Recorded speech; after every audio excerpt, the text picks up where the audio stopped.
Very When I beautiful. take a picture of my balls. Sorry. It You have is this thing about replaying recordings of the word balls. I didn't mean to. I was trying to get VLC. VLC is messed up to where it's like plays all real balls low all recording. the time? No, it's just balls. That's going to get replayed back. You know it. You should see his desktop. Balls. It's all balls all the Balls. Your mouth is full of balls. Oh, that's going to be a recording. I guarantee it. Balls. Joe, Wow. come on. This has gone off the rails tonight. That's enough. Well, do y'all want to talk about Linux? All right. Welcome to episode 234 of the LinuxLUGcast. We're an open podcast /lug that meets at 9 p.m. Eastern every first and third Friday of the month using Mumble. We encourage anyone listening to join us and participate on the podcast. You can check out linuxlugcast.com for the server details. We record using Mumble, which I just said. I don't know why I'm kind of going off the cuff there. If you have any questions, comments, and topics you'd like us to discuss and are unable to join us live during the show, you can send us an email at feedback@linuxlugcast.com. We have a Lemmy page where we kind of post things that we find interesting and usually wind up getting talked on the show. We have a community, Matrix community, where we talk about all sorts of things. And you can find a visual version of this at both YouTube and Peertube. Links for all these are both in the show notes and on linuxlugcast.com. I'm your host this evening, Honky Magoo. With us tonight is Joe. Hello. Lovecraft. Good evening, everyone. Lugbot. Hello, fart sacks. That's not nice at all. Minnix. Hello. And Netminer. Hello. Now you can go eat Joe. Awesome. Go away. We are done with you. What are we, 234? Did I say 234? I don't know. I wasn't paying attention. Well, if not, then it's actually then it's 234. It If is so, 234. then I did it great the first time. Yeah. Let's go back and listen to the tape real quick. Hold on. So, I have not been doing anything interesting. I have been procrastinating like crazy. I need to reset up Audio Bookshelf, and at the end of the podcast tonight, when I finish up the recording, I'm probably going to try and test the audio stream, test butt out for the audio stream to make sure it still works, and make sure the audio works with that. But I can't right now because it is now set up for a different IP address than I need it to be. So, that being said, has anybody else been actually doing anything interesting? Yeah. I've been having lots of technology used on me. Lots of medical tests and stuff like that. MRI machines, CT scans. And that was pretty fun. Kind of interesting. Being in those tiny tubes. Like an inch from my nose for like 2 hours. Is it seriously like an inch from your nose for 2 hours? Well, one Inside of them of a I had tube? was for 2.5 hours, and I was squeezed in a tiny tube, and it was about this far from my nose, and I'm touching all around, and I'm just like, have you ever had one? No. And no part of my body is outside of the tube. It was crazy. An MRI? Yeah. Mm-hmm. See, I'm not necessarily claustrophobic, but I think after I'm not the first either. 10 You need minutes to, in there, you need to get it. I They was need to get the adults to have the children's one because the children one plays videos and Oh. movies. Oh. See, I didn't have a screen or anything. Actually, I had to wear headphones, but they didn't play any music. It was just this lady talking to me, telling me, breathe in, okay, breathe out, breathe in, breathe out. And she was like, Reminding you to breathe? well, no, I just wanted to do these different tests for the scans and stuff. Anyway, but that has for her nothing to brain. do with She's not allowed to anything. wear anything. So make sure you take a piss before you get in there because you don't want to piss your pants. And it's cold. And it's freaking cold in there. Yeah, and you have to wear a dress. But as far as like the technology stuff, I haven't really done too much. Oh, I found a switch at work. It's 10 gigabit switch, and they Nice. just gave it to me Nice. because we have a new contract with another vendor or whatever. But I don't have any other NICs in my house that are over 1 gigabit, so I'm not going to really see any benefit from it. You know. Well, do you have anything even else? Not now that you put everything onto Proxmox, do you have any other wired network things set up? Well, I mean, my Proxmox server is hooked up to the, via LAN cable or whatever, Ethernet, Cat 5, whatever. So you're gonna have But that a NIC 10-port is only switch with one thing out there? Yeah, that server is only 1 gigabit. So I mean that NIC on the Proxmox server, even though it's a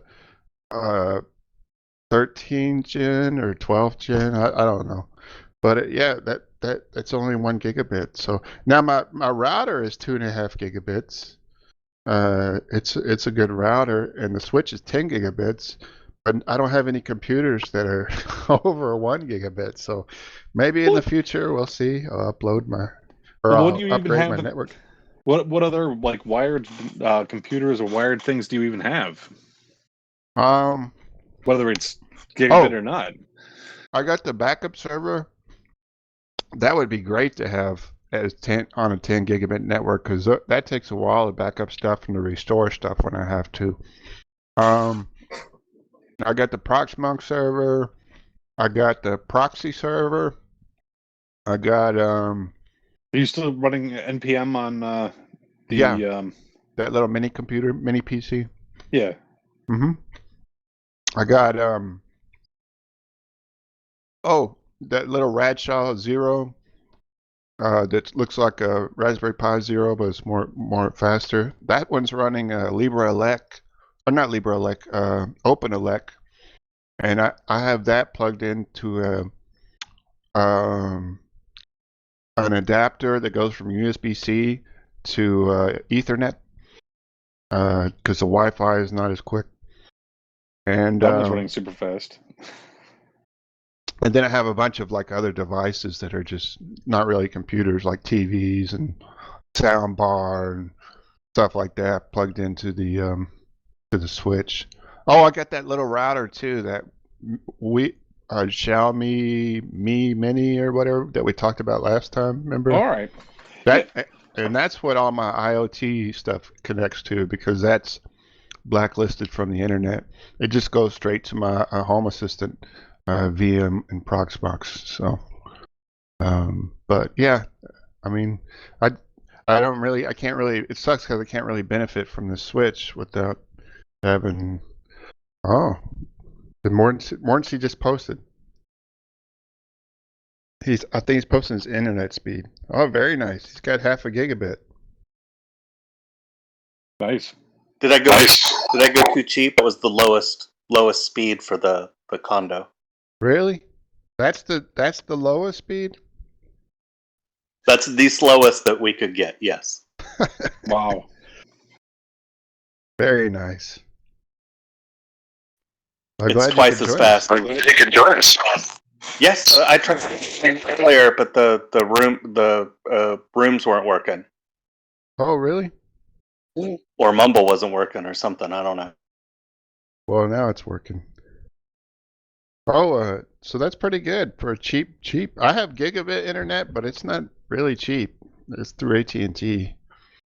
Still costs me like $75 a month. So, anyway, as far as technology, that's about it. What do you have? What do you have for your IoT stuff? It's that Xiaomi Wii Mini router. Remember? No, I meant what IoT devices do you have set up?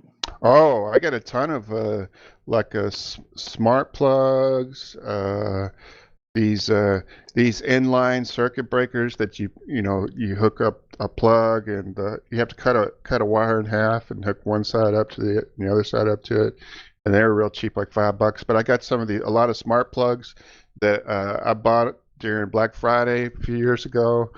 I have my which type of smart plugs did you get? let's see. They're just some generic Chinese brand. They're called GoSund. Those when you reflashed? GoSund? No. These already had These already had the ESP8266 microcontroller in them, so I could use them with Tasmoda. The ones that I reflashed here, I'll hold it up, is called G-Homa. I don't know if you've ever seen that brand.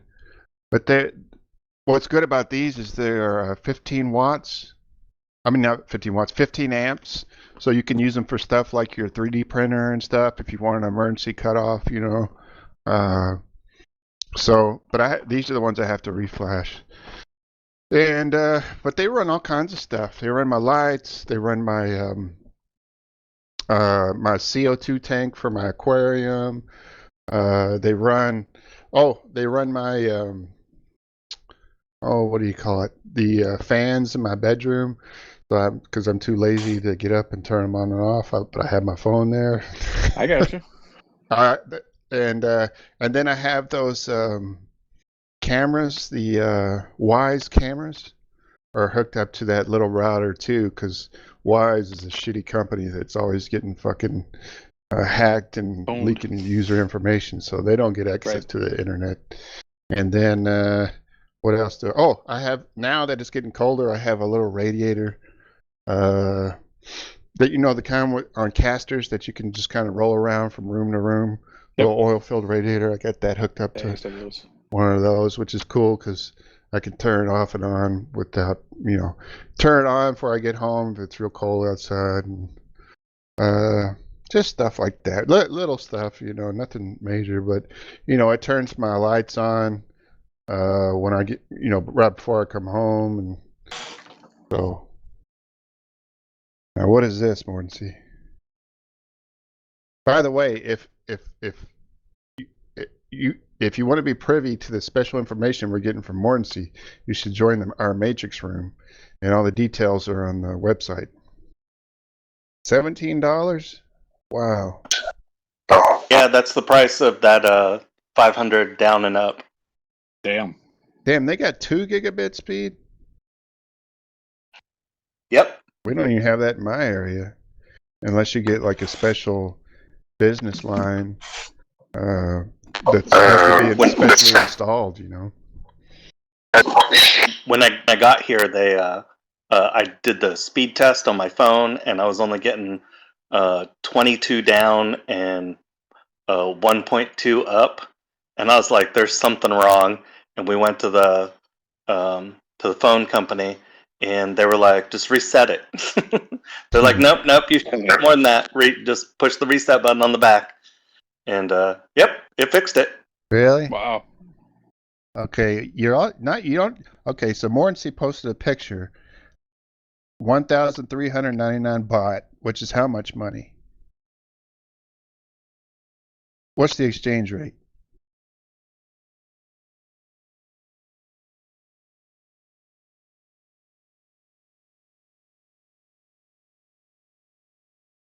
Well, I'll just look it up.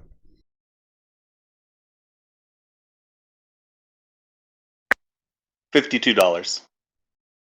So for $52, it's okay, about 35 baht per dollar. So for $52, you can get 2 gigabit down, half gigabit up. You get a mesh Wi-Fi kit. You get a TV box, and up to 24 months of true. What is it? That must be some kind of like TV show. I think it's streaming services. Yeah. Streaming services up to 24. So 2 years worth up TP. I don't think it's kind of like Chinglish a little bit, but anyway, for $52. Here, if you want 2 gigabit, you have to pay like a commercial rate for like a business. So Right. that means they actually have to run the line to your place, and no telling.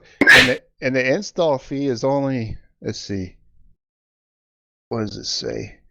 $8.90. So that's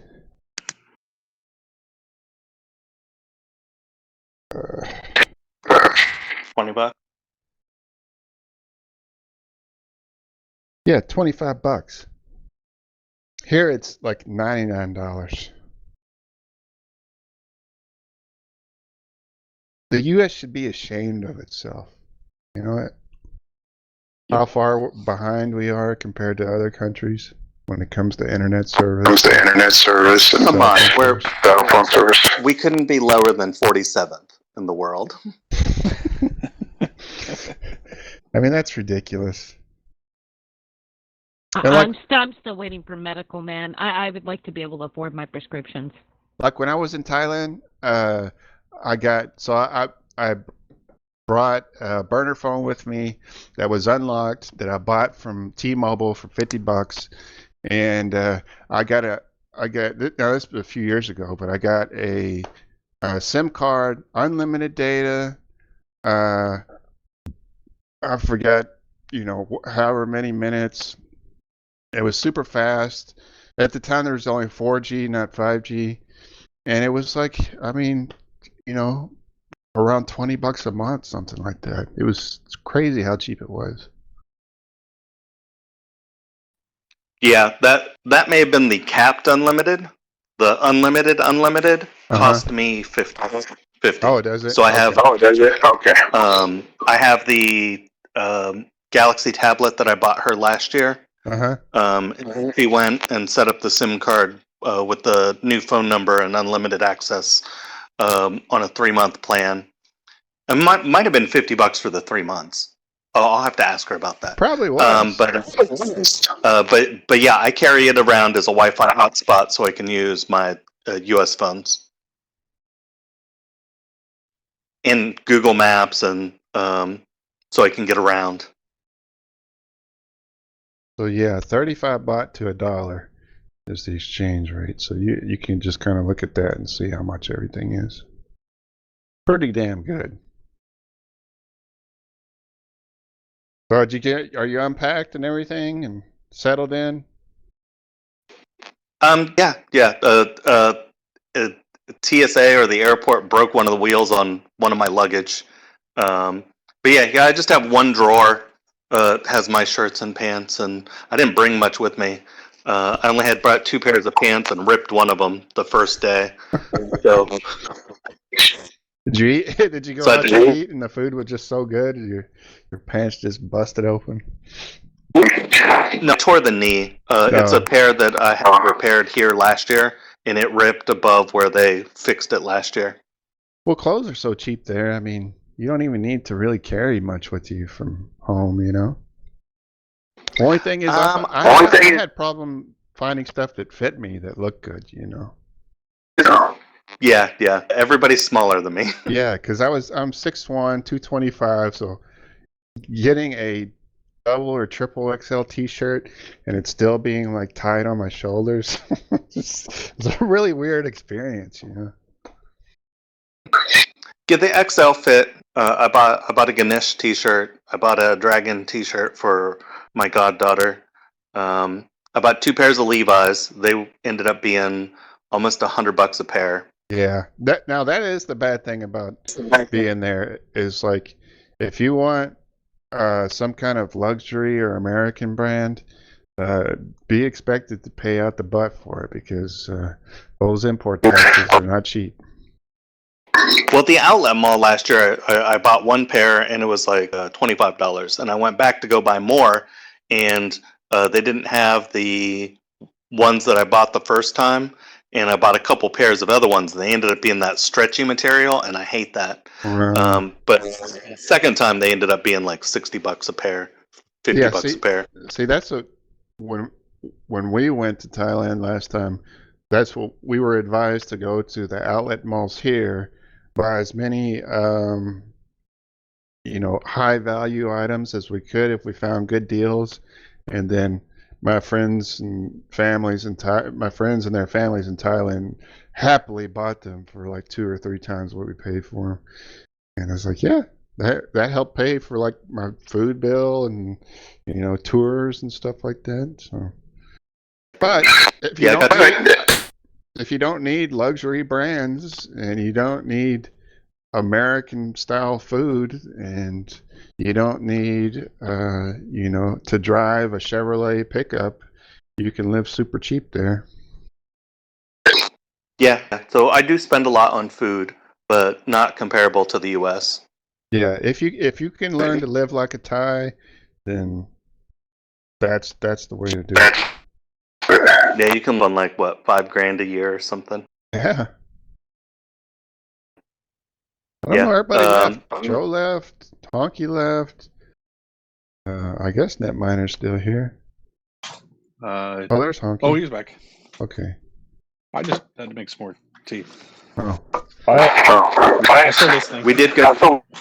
We went to the Persian restaurant again, and then found out it was like half a block from the that Hindu temple that she took me to last year, and I found a Brazilian and Argentinian steakhouse. No way. I took her to.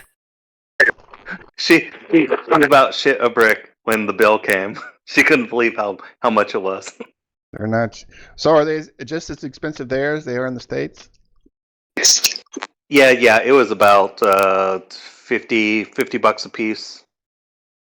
It's a little bit less than here, actually. A little less, but not much. Yeah. I had a carafe of wine. It was definitely a whole bottle.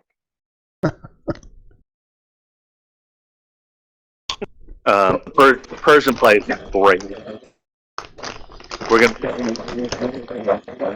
Patia tonight, probably. Well, I'm glad y'all could join. You could join us tonight. All right. I got on the train, and she told me the SkyTrain here. She goes, "Yeah, it's just right down the street." And so I couldn't find it on Google Maps, and asked somebody on the street. I thought I'd walked too far. I was like, I thought she said it was right about here. I was like, well, here's one 7-Eleven, but there's another 7-Eleven. And I asked somebody on the street, and he pointed me way down the road, 6.5 kilometers. Oh my God. It's like, well, that's what Google's telling me too. And I was like, across the street, my ass. So I start walking. I get partially there, and I find a cab, and I was like, I'm paying for a cab. So the cab was $2. And and then I had to figure out how to get a rabbit load money and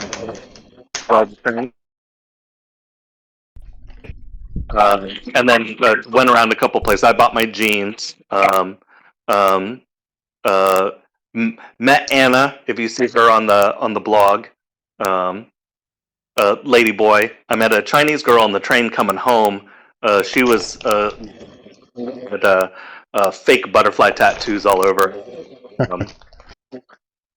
I didn't get it. I should have gotten a picture of her. And then, and so then when I got off the train station, I walked home.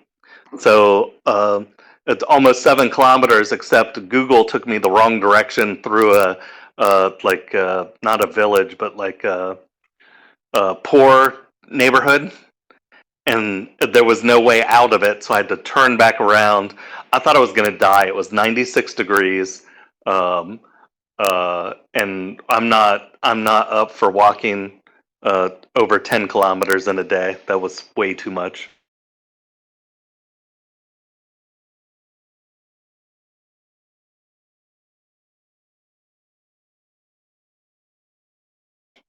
Last Sunday, Patajack Market. I was going to ask you, are you going to jump on the New Year's show? It depends where we're at on New Year's, but I'll probably, at a minimum, in the car, I'll jump in.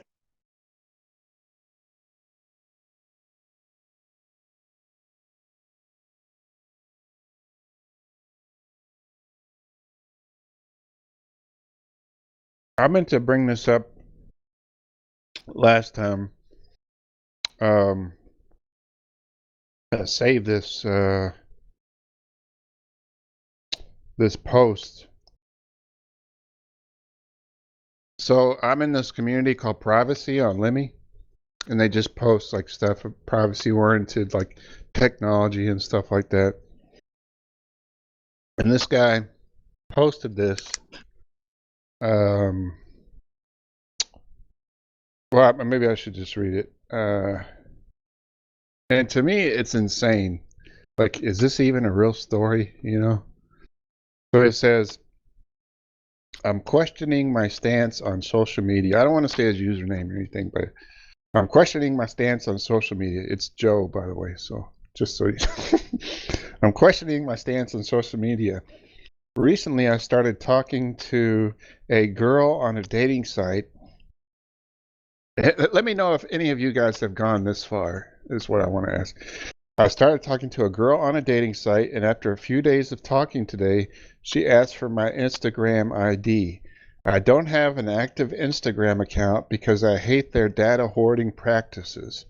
For nearly 6 years now, our privacy, which is on Reddit, has been stuffing into my brain that Instagram is inherently bad for privacy.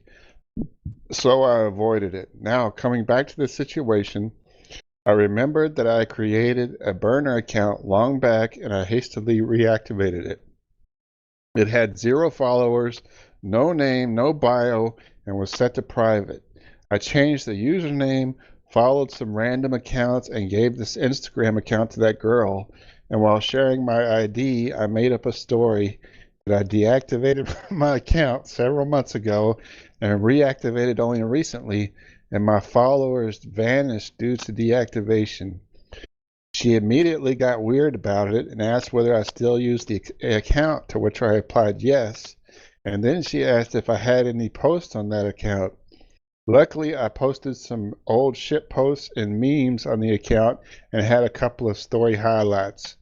She softened her guard now and gave me a follow request. After going through my account, she got somewhat reassured that I was a real person and was not a bot.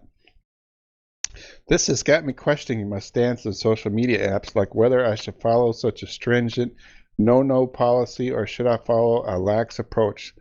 Last year, the Clubhouse app was getting popular, and every single one of my friends created accounts and hopped onto chat rooms, but I didn't even install it solely because of my privacy philosophy. By the way, this is not RMS that's typing this. This is just some random. I don't think it is anyway. So you couldn't convince me RMS had to throw away Instagram. So these communities, R privacy and C privacy, made me really extreme on privacy over time, and it makes me paranoid and I hate social media more and more over time, and also makes me antisocial. So he goes on to say he was on Facebook and he was a social butterfly and he had a ton of friends online, and then all of a sudden he started trying to clean up his digital footprint. And he got rid of his Instagram, Snapchat, Discord, and he said, but it cut him off from all of his friends, including during the prime years of his age when he needed friends and relationships at that age. Says, we all know that having a social life is essential for dating, and that social life also includes the use of social media apps, but my extreme takes on privacy disturbs all of this. Like, I change all of my usernames and passwords every 3 months. This kind of practice is seen as weird and extreme by many. In my honest opinion, I think that a user should draw a line. Also, the woman I was talking to eventually got weirded out by me lecturing to her about privacy and why my Instagram looked the way it did and how come I do not have a Facebook. And also she said that it doesn't seem like I am a normal person, and that I was kind of creeping her out. After a while, I texted her again and again and then never received a response. So she kind of got, she ghosted him over this. do you think he was too extreme? Or, for one Yes. thing, here's what I would say. If she asked me, what the hell? What happened to your fucking beard? That's crazy. Right in the middle of it, just because Did Joe absorb your beard too, like he did all of ours? Well, he definitely absorbed your mustache. That's for sure. Yeah, that's crazy. Either that or you went over there and shaved it. Yeah. So did you shave it before or after you left? I've been slowly shaving it. Do you see the yeah. Zappa? Oh yeah. Yes. Yeah. I really hated that.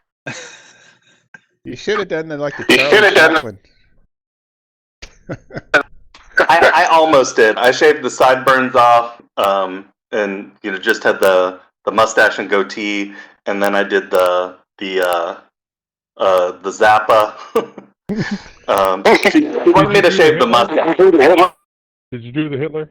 No. That's I told him. I call it the Charlie Chaplin. I don't know why you gotta say that. Say it like Because that. Charlie Chaplin was pretending to be Adolf Hitler when he did that. No, it was the other way around. No. You're just fixated on Hitler all the time, so you had to say it like that. Anyway, Elle really crazy younger man last year, and then she gave up. I was like, after the new year, and then she was like, whatever. This year I said, I'll shave it, and she said, please. And now she's like, grow it back. Really? Wow. You do look way younger without it. Yeah, she's not happy. Girls have been talking to me. Oh boy. Oh boy. Here we go.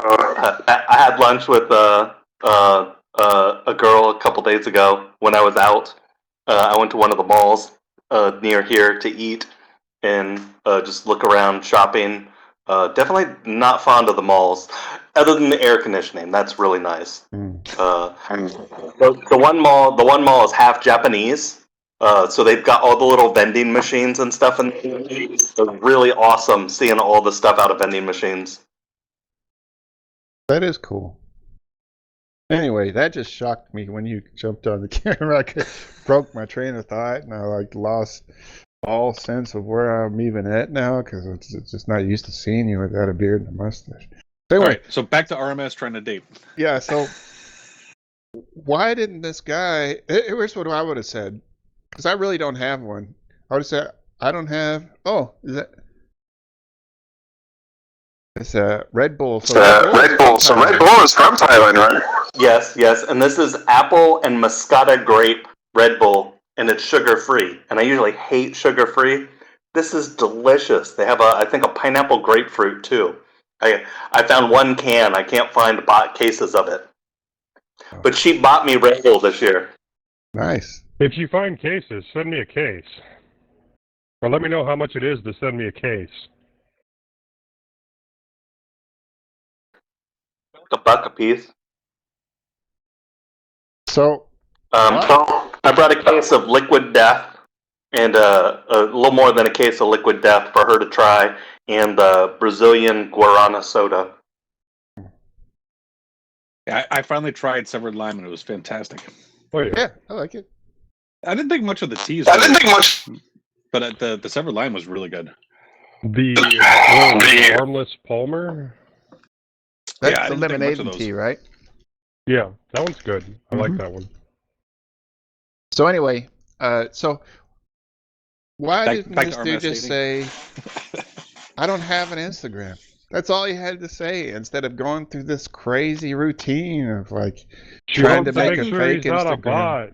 Well, I understand trying to make sure he's not a bot, because you try to do something to prove that you're a human or whatever. But at the same time, I don't have an need to preach. Instagram. I barely use my Facebook.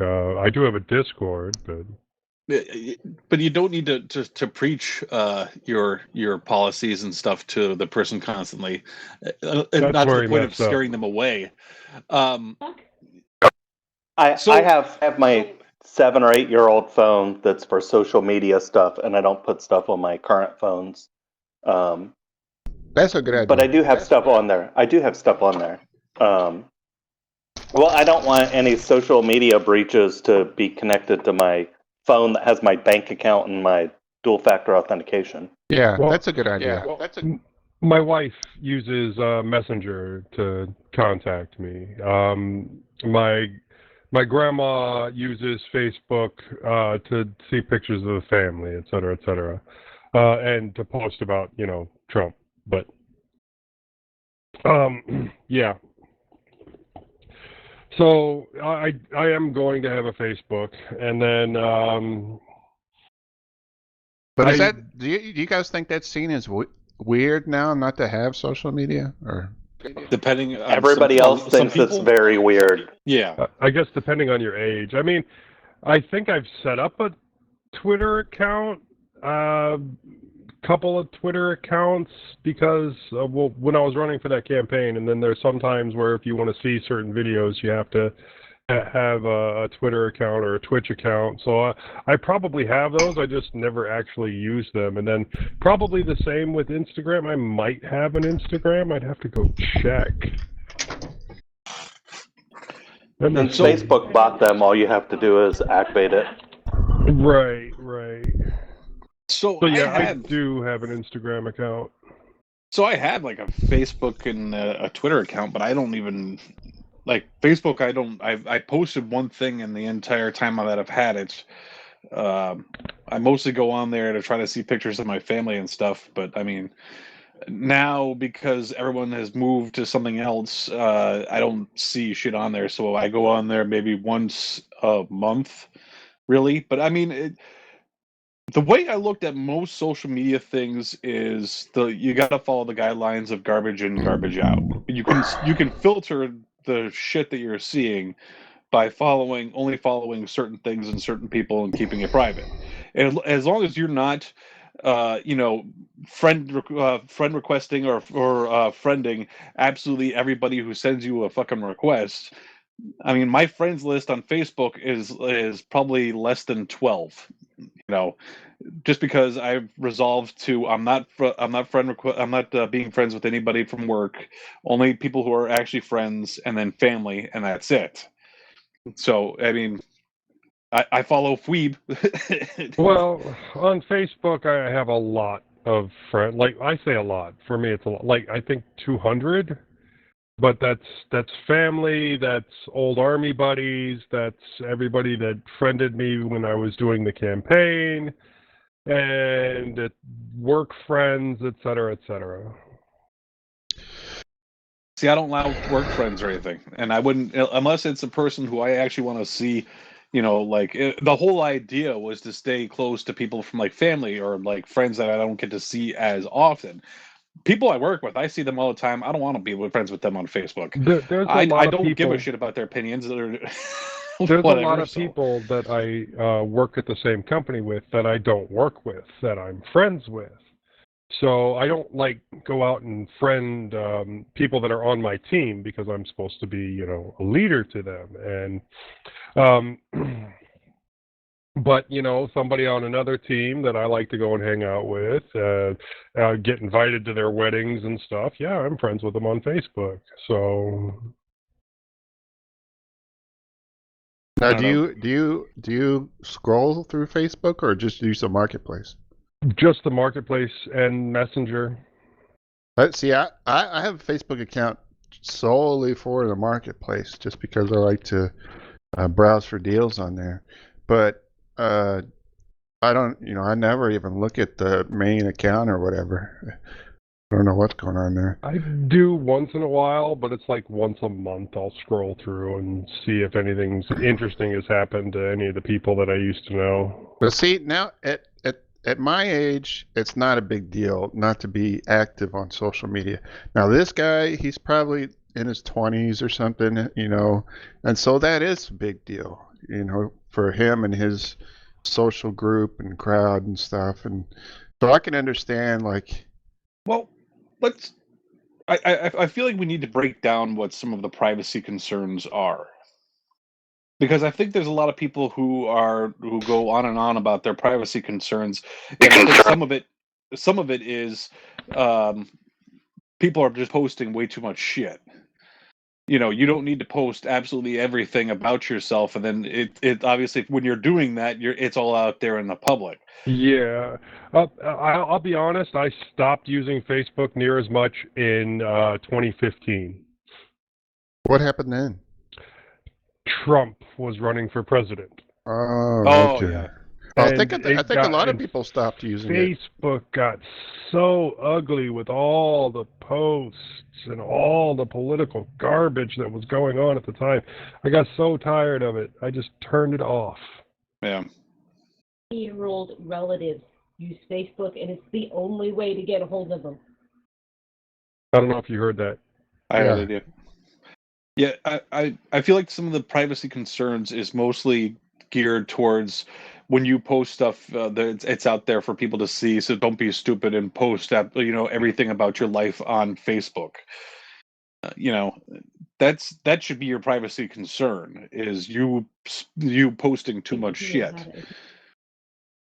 You don't think it should be about corporations vacuuming up your data? But what is it? What part of your data are they vacuuming up? If you don't put anything out there that's worth catching, then what the hell is then what data are you worried about them picking up? I'm glad you asked that question, because that leads into this topic. It's a story. See that segue? It's a story that just freaking blew up on quote unquote social media, I guess, the Fediverse. It's on Lemmy. I put it on Lemmy, and then everybody started talking about it. There's links. Yeah. There's links everywhere because you're on the same device. It links back to everything. So this came out, and it's like everybody's talking to it. Put the link in the show notes. It says marketing company claims that it actually is listening to your phone and smart speakers to target you with ads. So it's finally come out as official that this is happening when everybody had these like feelings, all these weird coincidences that you would be talking about something and then all of a sudden an ad appeared on your phone and whatnot. Right. Well, or I try to use Shazam and it says, "We're sorry, your microphone's already in use." Yes, like that. Well, so in 2012 about Kochava and FTC.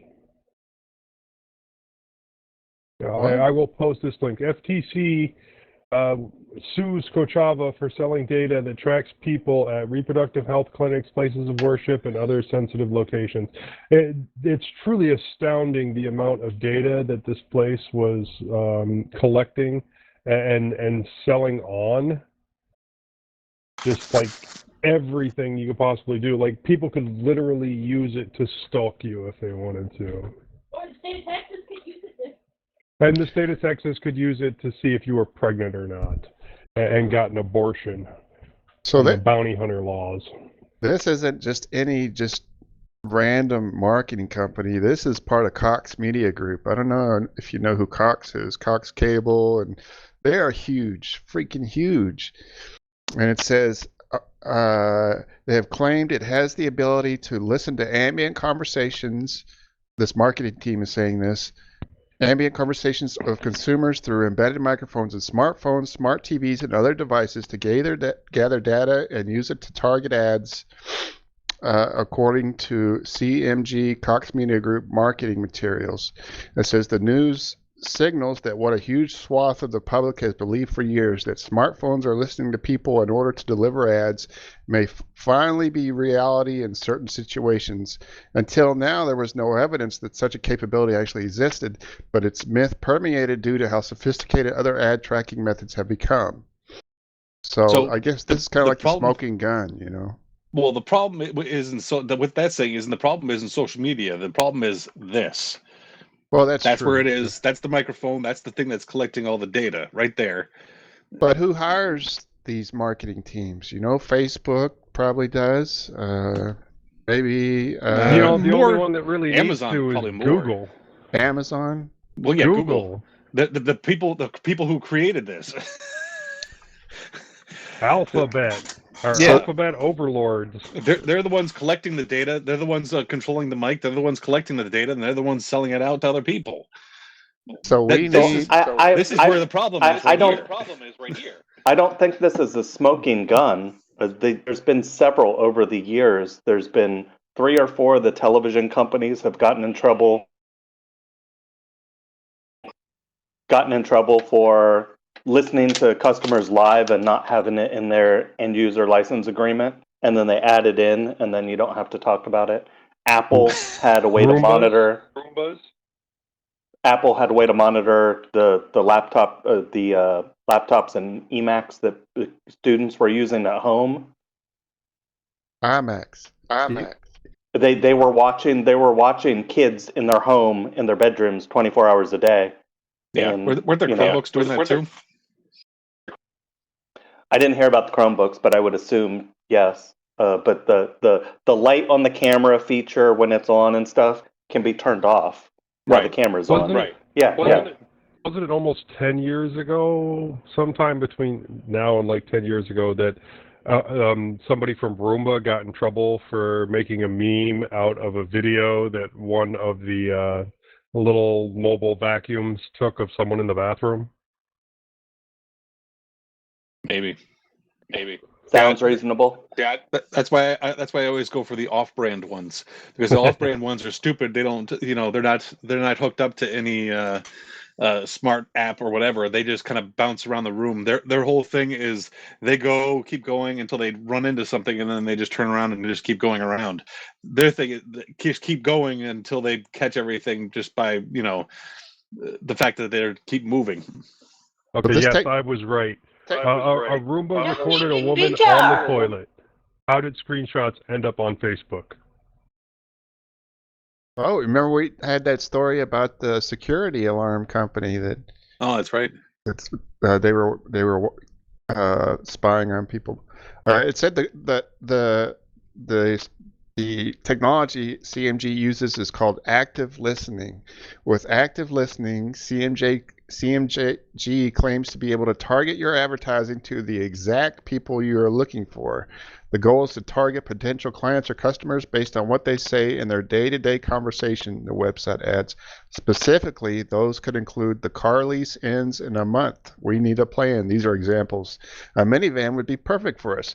Do I see mold on the ceiling? We need to get serious about planning for retirement. This AC is on its last leg. We need a better mortgage rate. Clients I did a search for cancer. And everything on every device I had, I'm bombarded with cancer stuff. Mm-hmm. Clients can claim a territory where they want to use the active listening service, which are available in a 10 or 20 mile radius. After setup, active listening begins and is analyzed via AI to detect pertinent conversations via smartphones, smart TVs, and other devices. CMG also claims it installs a tracking pixel on its client's website to monitor the return on investment, ROI. So let's take this a little bit further. So their whole purpose is to push advertising, right? Mm-hmm. So out of your personal experience, how many times do you think the advertising around you, whether it's television, however you wind up seeing any form of an advertisement at all, it wouldn't be television, it would be whatever, Google ads or whatever. Actually, most of this group probably using ad blockers, aren't they? Yeah. So but it go wouldn't ahead even and make affect your point. most of the people. My point is, how many times has there being an ad in something affected your choice to do something? Ever? Almost never. Almost right. never. I'm sure it has happened, but I just can't think of. I mean, they're like, especially when I'm hungry, I may see ads for restaurants or certain foods or something, but that doesn't guarantee I'm going to go to that restaurant, or at least means I'm going to get out of my house and go get something to eat. But I can guarantee you that even if something did pop up that gave me an idea about something that I needed, yeah, I have the exact same thing. Pi-hole, yeah, I got one set up. But if an ad did pop up and it was something that I ended up thinking that I needed, I promise you I did not click on that ad. Right. No, I've never actually clicked on an ad. I never clicked on an ad on a website ever. I've definitely never done that. Ever. Like That's because we're paranoid. right. But Well, we grew up in the age where you never click on an ad anywhere. yeah, you because don't then it click just on drives shit. you down bad rabbit holes. Right. Exactly. Either that or you get rickrolled. Pop-ups. Yeah, we grew up in the age of pop-ups. Or you end up the that's not what you rickroll do. wouldn't Bonzi go Buddy away. on your desktop. Yeah. You know? Yeah. You couldn't close the rickroll. It just kept playing. And you don't know how it got there. And then all of a sudden you got all these weird toolbars everywhere. What the Right. The fucking you can't even toolbars. see a web page because you've got all toolbars from top to bottom. Yeah. But yeah, I can't say it's like an directly influenced my purchase, but I can see it driving me towards that category of product they're selling. Maybe not that brand of product, but the category. Like, oh yeah, I guess I do need more laundry detergent or something. And but that's laundry detergent. But this, I know that might be an example, but this is the point I'm making. So now I put this thing in my head. Well, yeah, I remember I need more detergent. So I go to the store, and maybe there's a 1% chance that I'm going to buy their brand because I'm going to buy a detergent anyway.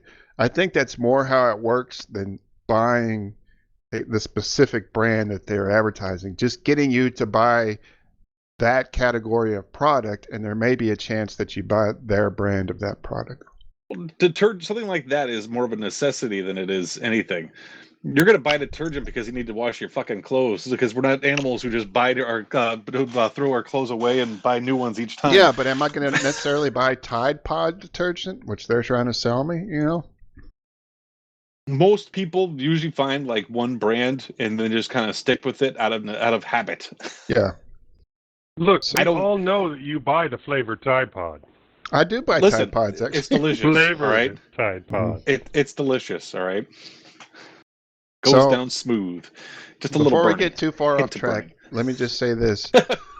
You are right about it's the device itself, right? It's not doesn't really have much to do with social media or anything. But I will say that social media is a way to advertise to you. And so yeah, well, it's also that's a just vector another of outlet. attack. Yeah. Right. You know, if your information is on there, obviously if they have a breach, it can be got.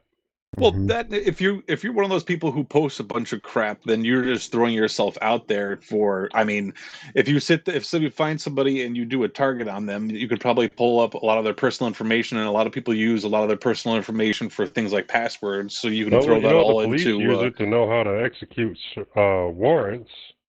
True, sometimes they'll know your habits. Elle's aunt and cousin want to know where I live because they want to rape me. Kill you. No, they either want to tell her I'm too good for her or tell her she's too good for me. They want to cause problems. So they know I'm in Westerville, Ohio, because of Facebook. By going through my friends' pages and stuff, they have found information about me, and I'm like, what? Right.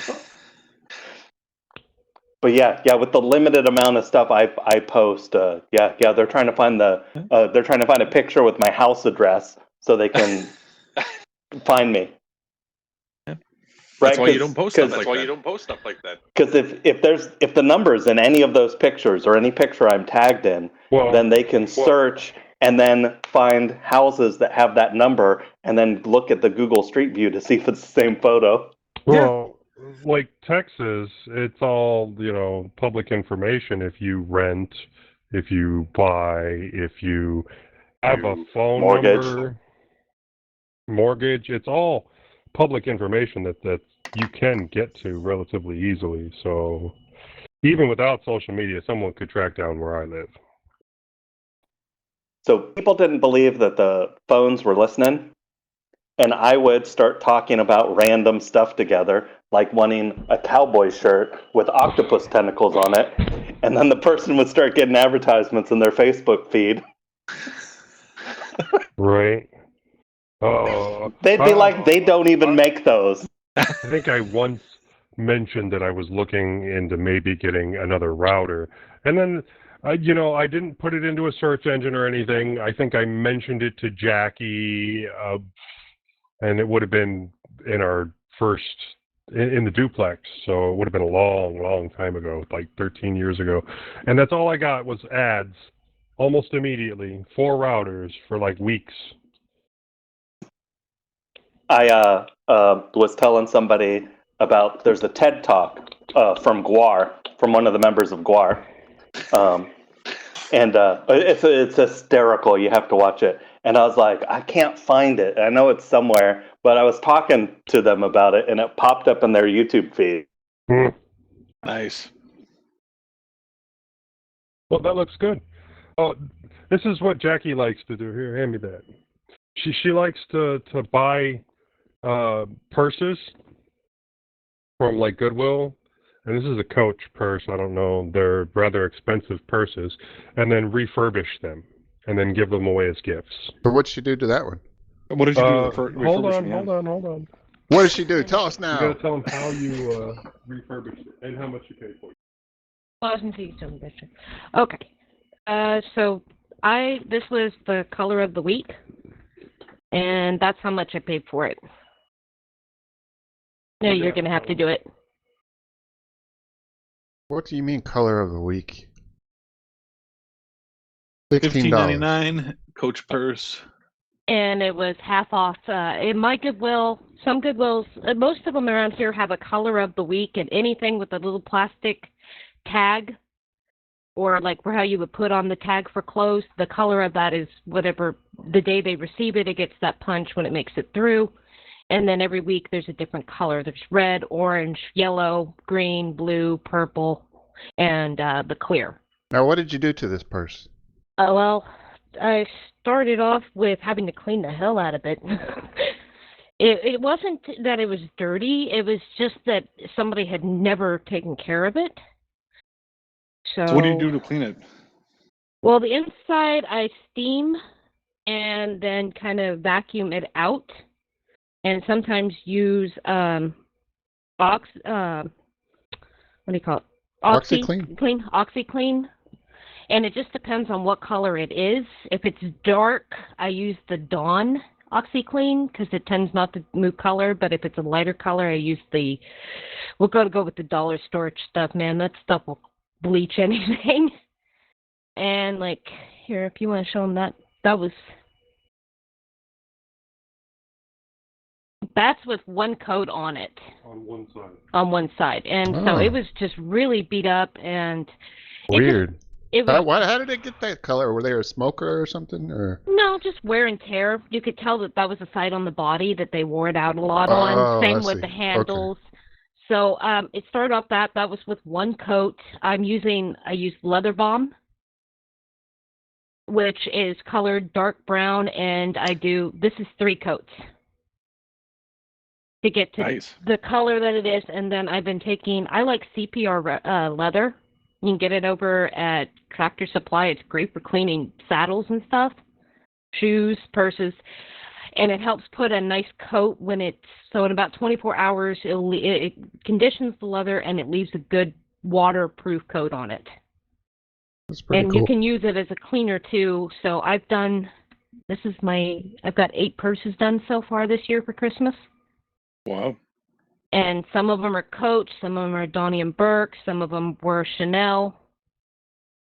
You got to go in and you got to kind of look at them and see what level they're at. And I think the most I paid for a purse there was one for me, but it was a handmade, like no-name purse, and I think I paid $35 for it.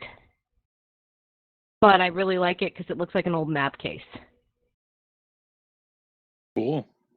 And so, I have a couple of wristlets I've done. I've got a Gap purse I was just finishing up in there. I just needed the handles. They were just dirty and needed to be redone.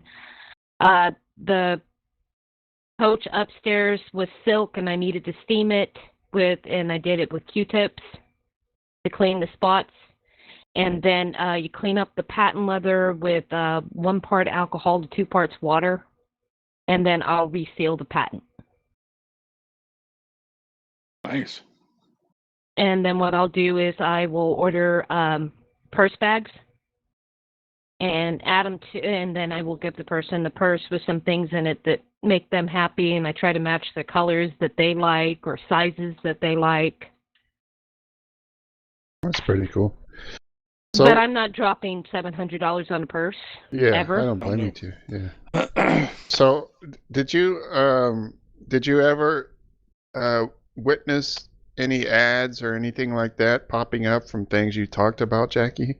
Yeah, just recently. I thought it was strange as hell. My mom doesn't do, she text messages from her phone. She doesn't use the messenger app or anything. Mm-hmm. And she was telling me that she had ordered me some ornaments for my Christmas present from Just Ornaments, and it was the name of the company and everything. And all of a sudden it started popping up in my Facebook that I now have this ornament company ad starting to pop up. But she texted you, she didn't actually use Messenger, right? No, she did not use Messenger. My mom doesn't know how to use Messenger. Yeah. Do you ever buy ebooks? I always end up with ebooks, but I'm on several book addict groups. Mm-hmm. So you prefer paper books? I do. Yeah.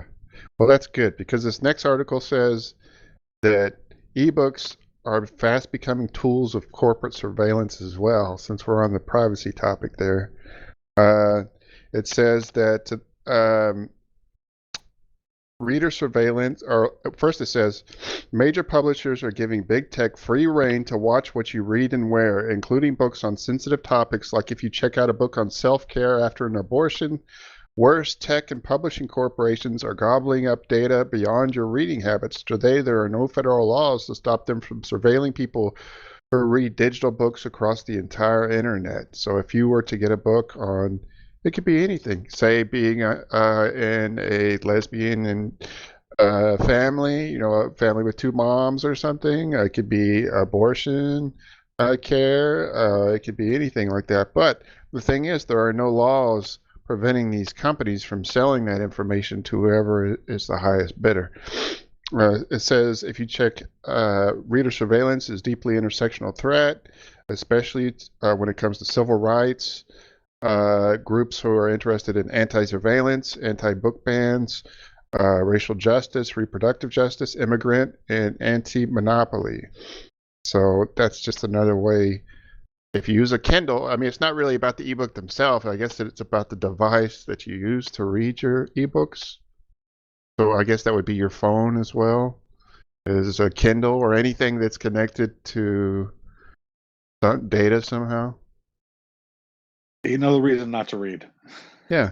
So Jackie's doing it right. She's reading paper books and doesn't have to worry about anybody spying on her reading habits. That's right. Just her purchasing habits of books. Mm-hmm. If she purchases them somewhere. Sounds like she's on some book bookstore. trading clubs and stuff like that. So anyway, that's the all the stuff I wanted to say about privacy and surveillance and stuff. Because I'd been holding those topics because they all came from Lemmy for a little while. So unless you guys got anything else you wanted to add to that kind of stuff.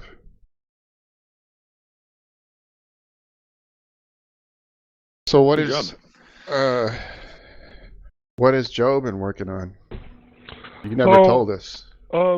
Various things. I'm working on designing, a different 3D printed headset. Uses less plastic than the Armadillo one, and it's a little bit. It should provide more clamping force, but right now I'm going through the design iterations to get the forks the way that I want them.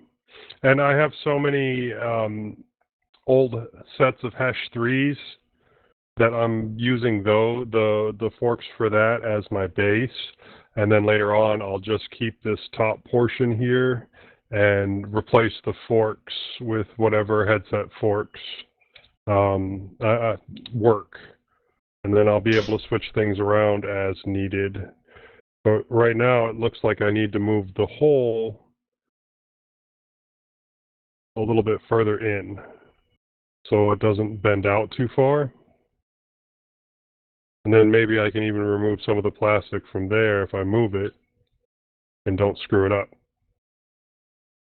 But let's be Oh. honest, I'm probably going to screw it up. Why would you? Yeah, I mean, you've got lots of experience with this now. So. Well, it's iterative. It's extremely iterative. If I do screw it up on this next one, then I won't screw it up on the one after that. So you actually use your 3D printer, huh? Yeah, That's so all the weird. time. You're such a You know, weirdo. Yours You're collects supposed to dust. just let it sit on your desk and pile shit on it Oh, and dude, just dude. never I even plug 3D it in. That's I how you're 3D supposed to do it. I It's supposed 3D to be like printed a bunny treadmill. ears for all my kids for their headphones. They absolutely love the bunny ears. I see them wearing them all the time. That's a recent print, and I had to do some redesigning on that to get that the way that I wanted it. You're such a But weirdo. I I'm know, doing I it the know. right way. I Like every enjoy- American does it. I enjoy actually making stuff, so that way I don't have to, purchase it.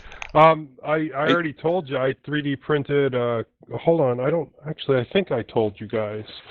So let me pull my backpack over here.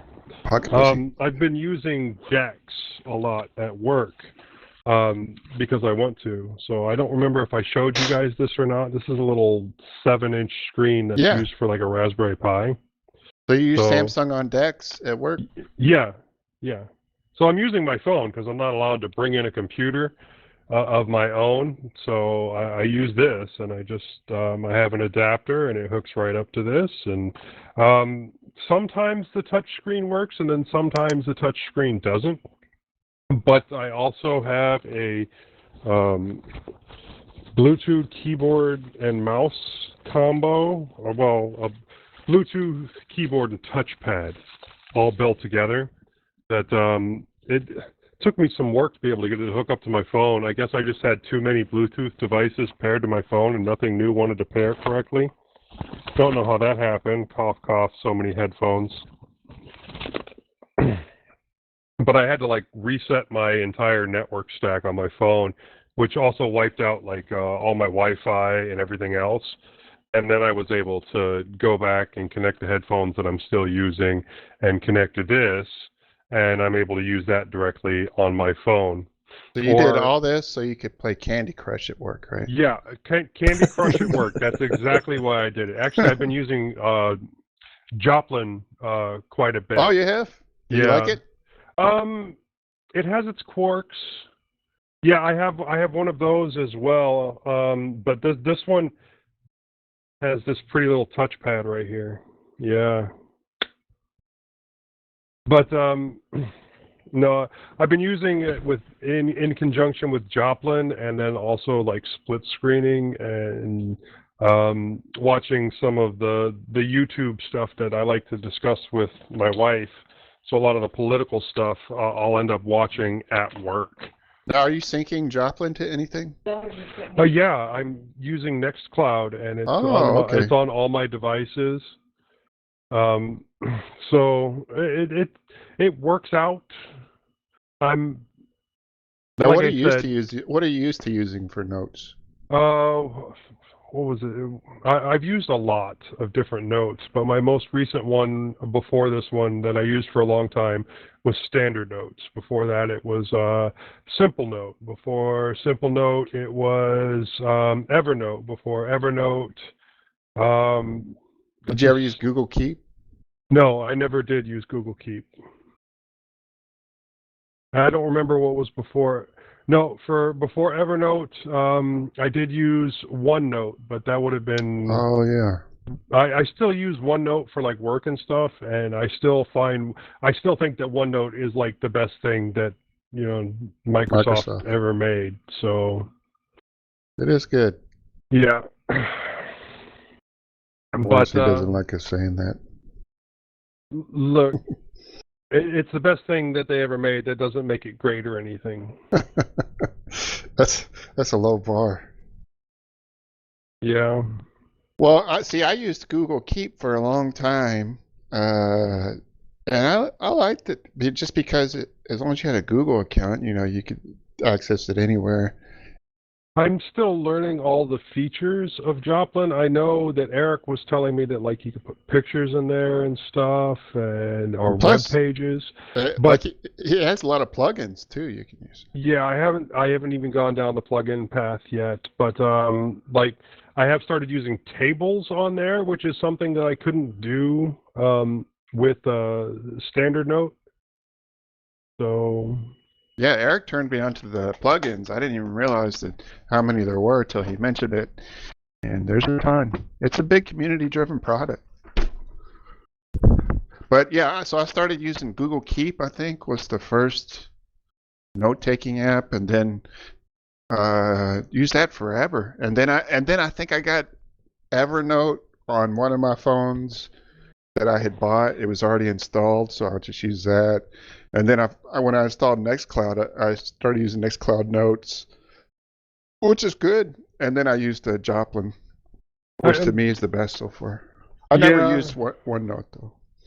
Standard Note is still really good, and Evernote was probably one of the best that I used until they changed their pay model and said you can only have this on X number of machines, in just the way Dropbox did. And that's when I stopped using Dropbox, and that's when I stopped using Evernote. And that's when I switched to Simple Note, which was lacking a lot of features. And then Standard Note, I liked their encryption setup a little bit better.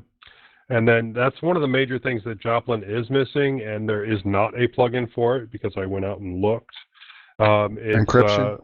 Well, it is encrypted, but you have to decrypt everything. You can't like lock specific notes and say this requires an extra level of authentication before you can access it. Mm-hmm. So if I have it unlocked on a device, then you can access all of the notes.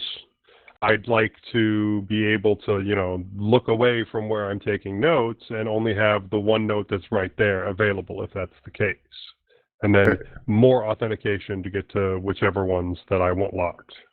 Eric, do you know any way he could do that? Sorry, man, I wasn't listening. What's he doing? He wants to encrypt things on a note-by-note basis instead of I did a cursory search on that, and I did not see a plugin, but I would be surprised if there wasn't. I've looked, and people have specifically said that there's not. Okay. I'm not sure why. That seems like a very common thing. Yeah, I would think so. Yeah. But, yeah. So what do you do for your sync host? Where do you keep your encrypted files? He's using NextCloud. That's what I used to. NextCloud. Okay. That's one of the nice things about it, because it was a nice thing about Standard Note that it was, end-to-end encrypted. So even though it was on someone else's server, they couldn't access it. But this is on my stuff. This is where I say it is, and that's one of the nice things about it. So, yeah, I'm lazy. I'm still using Dropbox because I don't have NextCloud set up anywhere. So, do you pay for Dropbox? No. So then you only have it on a desktop and your phone. I don't use it though. The only thing I use it for, I used to use it years ago, but I don't anymore. So the only thing I use it for. You just use it to sync? This machine. Yeah, the only thing I use Dropbox for is Joplin, which gets around the limitation. It gets around the limitation because you're creating a what's it called? It's an API call. It's not really. I'm not using a client. If I was using a client, then it would do that. Yeah. Okay. Yeah. Okay. I see what you mean. It's a great loophole. Yeah. Like those Catholic girls, it's a great loophole. Because it's encrypted. It's pretty funny that Eric knew exactly what I was saying there. I'm not getting into that.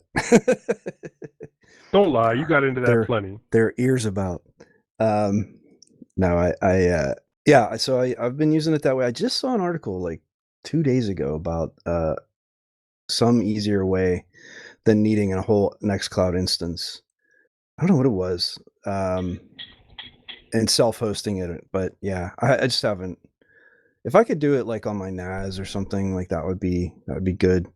I don't want to dedicate like a whole. I don't run a lot of server stuff at home. I wonder if you can just host Joplin itself Like a Joplin Yeah, it was a Joplin server. server, like a backend. Oh no, it wasn't Joplin. Never mind. I was looking at running Bitwarden server, host self-hosted. Oh yeah, that's what I use. That's what I was thinking of. It's great. It doesn't use any resources, or barely any anyway. Hey, Honky's falling asleep. He always does that this time of night. Yeah. He hates Sorry, us. I'm listening. Don't apologize. No, I mean it is late, but I am listening. I just I don't take notes, so I'm just kind of I'm listening. I'm paying attention. I just Wake up, Uh-huh. you bastard. Uh-huh. Uh, So Well, what do we you- always have virtual Honky here but there's always. if we need. oh yeah, If he you've falls captured asleep. lots of incriminating evidence over Oh, there. it doesn't take much, I'm sure. Astroglide? There's virtual Honky right there. So yeah, Joplin is great. So far it's been my favorite. Man, and I'm biased too. I'm sure there are some out there, probably even OneNote, that does things better than Joplin. But just because, like you guys said, you can host or you can sync it to something that you self-host is a nice little positive. Yeah. I think. Yeah, I've just had just good luck with it. Like I said, I started using it because I was able to export all of the stuff I had in Evernote. And so Evernote has made so many changes that I just disagree with and dislike, but we've been using it for I looked the other day. I mean, I'm not kidding. I think we've been using it for like 15 years. Oh, Something ridiculous like that. Like, and I can go back and like look and trace the whole time I've been using like all of the goofy improvements they've made to try to monetize it because it was free to start with. And they do the same thing where like we pay for it because otherwise you can only use it on 2 devices. And my wife and I use it, and we have like our shopping list on there, and then like we're going on vacation, so we make a list for vacation. It's our way of having shared notes, that platform. But they've added so many like just dumb things to try to like monetize it or make it an enterprise solution and like all this like dumb stuff. It just makes it a bad note-taking app. do they do So I this wanted- thing where they limited the number of devices you can use Yeah, with it? That's what I'm saying. So that's the only reason I have to pay for it. Otherwise, all the functionality is the same. And it's not cheap. It's like $100 something a year or something. I mean, it's a good bit of money for Yeah. what it is. But so I just didn't want to use it anymore. But to get all of the stuff out, you have to install the client on Windows because it's only a Windows client, and then you export all of the stuff. And it's not even like a clean export. It's like really messy, which of course they don't want to make it easy. And then you have to get something that can convert the files and then import the file. It's a whole mess, but Joplin makes it really easy to do that. So that was my first attraction to it, was like, okay, I'm going to give it a shot just simply because they're making it easy for me. They're giving me a pathway. And yeah, but since then, I mean, I've been using Joplin for a long time too, and I've seen it evolve quite a bit. And yeah, there's a pretty strong community, and the features are good. They're what I want. I had an issue on my phone I noticed last week, or earlier this week actually, that it wasn't syncing for whatever reason. Like it got to a certain point and stopped. And I realized it was because I had changed my encryption password at some point because the password I'd been using I found was compromised. So I picked a better one and had to reset the data on the Android app and then put in the right password and let it synchronize. It synchronizes pretty quickly. I mean, I have like 3,000 notes, 3,000 notes, something like that. And all these different notebooks and stuff. And it did it in maybe 20 minutes. Not too bad. Yeah, considering it has to bring it down and then decrypt it locally. So when I was using Evernote, one of the things that, I wasn't really worried about Google, but it could happen. I mean, Google is known for doing this too. But one of the things I always had to do was like copy whatever I had in Evernote to like, I think I just copied it into just a notepad or something, because you never know if some company is just going to go out of business and you lose all your shit and they don't tell you anything about it, you know? Well, a lot of your note-taking tools will allow you to export a YAML. Mm-hmm. So, or some markup language or whatever, and that will allow you to actually import it into other ones or have your own backup. So, like with Standard Note, I had to decrypt it locally, and then I could export it, and then I had to run it through a specific script that I had gotten from somewhere in order to translate it into something that Joplin could then import, and then I still had to, make the occasional correction. Well, see, that was doing that all the time with Evernote. I was like copying a note, pasting it into another application, just because I was worried about what if Evernote just goes under and I lose all my freaking notes. So I had this incentive to always duplicate whatever note I made, which you shouldn't be doing, because that's the point of having a note-taking application. Maybe make a backup every month or something, but I was doing it every note. Now that I'm using Joplin, I have a backup server for you as long as your Nextcloud is backed up to more than one location, which I do make sure to do. I do have a full copy of my Nextcloud in at least 2 locations. So I have a home backup server, and then my friend's house has a mini PC. That's what I'm missing. Where I back it up off location once a week, every Tuesday. So that's what I'm missing is an off-site you can always leave it here. If you ever get one set up. I could, but... Yeah, I have a But I gave all bucket. those PCs back. Yeah, you gave away all those PCs. But one of those PCs would have been perfect for it, but you just had to screw it up. Yeah, I did. How about that? Too bad. So anyway, that's note-taking applications. That's been my journey. Eric said his journey. Joe, you said your journey of what you're using now. And mordancy is still shocking me without a mustache or beard. It's just unbelievable. Listen, did you notice that, Eric? Can you? Did he shave? He's a beautiful man. He doesn't have to hide behind facial hair. You're right. What is that? Oh, that's his note-taking application. It's my note-taking app. A literal notebook. I must always have one in my pocket. Love it. Do you really? You talking smack about my beard?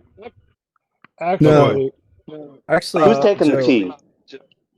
Mordancy is clean shaven to match a more beautiful clean shaven person. Who's that, me? L. Oh, okay. Does she have to shave? Actually, I'm kind of rugged right now. No. That's good, because if she did, that would be suspicious. You're in Thailand after all. No, Joe, if you ever showed up without your beard, I would be like, who is that guy? No. Joe, did you have a beard the first time I saw you at Texas Last No, I had a goatee. Okay, so I guess you've always had some kind of facial hair. Mordancy, I don't think you had. I don't remember. Look, I am very, probably very, a little bit. Very, very. Yeah. I'll have to bring up the picture. I got it somewhere of us all standing together. Do you look young? It's very, very rare that I do not have some kind of facial hair. I look weird without facial hair. Do you look I used younger? to have I always wore a goatee, and I got tired of. Eric, you always have some kind of stubble going on. Well, so I can blame someone who said that I look better with stubble, and it stuck in my head, and I was like, but I like being clean shaven. I just don't like shaving all the time. I'm one of those weirdos who does safety razors. Like I have old one school. too. Yeah. Yeah. I used it for a long time it. till I switched to electric, but yeah, I loved it. Yeah. No. I totally got into it. So I used the brush and the old soap. And you went all the way with it. Yeah. The shaving soap and all that stuff. I love it. And I shaved this morning, and my face is so smooth. For like an entire day, I get like the best shave. They're awesome. It's great. How long have you been using a safety razor? I started in the pandemic. It was one of the things like I had nothing. Okay. I was like, I got to do this. And honestly, I didn't shave because I hated the safety razor, like the normal, like 3. I use a Mach 3. Yeah. Which is one of the older ones, but It gets expensive though, right? It was expensive. They didn't last, and I really didn't like how they felt. Like they really chewed up my face. I always had razor burn, and it was just. I really like the Dollar Shave Club. Yeah. They send you. I got Dollar razors? Shave Club. They send you a month's worth of razors at a time if you use a razor a week. But like I have a backlog of razors because I basically didn't shave during the pandemic. Because you're a Sasquatch. Except like once every couple of weeks, I trim it down some. But yeah, mostly I just didn't shave, so I didn't go through those razors very quickly. I've got a huge supply. The safety razors are awesome because you can get buy a pack of 100 blades, and they'll last you for freaking ever, and they're cheap. The disposable straight razors too. That's what I used to trim with. I've never used a straight razor. I'm not. I totally got into it though. It's hard to find a good one. Yeah, they're like you graduate up into that. Like you can get a reasonably priced like Dovo and like different sort of razors, but then if you get into it, it's this whole thing. You can get like all the custom ones and like certain size. $200 to $1,000 is what if you really get into it, that's what you're gonna switch to. But you can start out with a like $7 one and 100 disposable blades that you'll never ever use. Yeah, it's like any other hobby, right? You can spend as much as you want. Oh, you should see my closet. I have a cabinet in there that is just full. It's soaps. It's razors.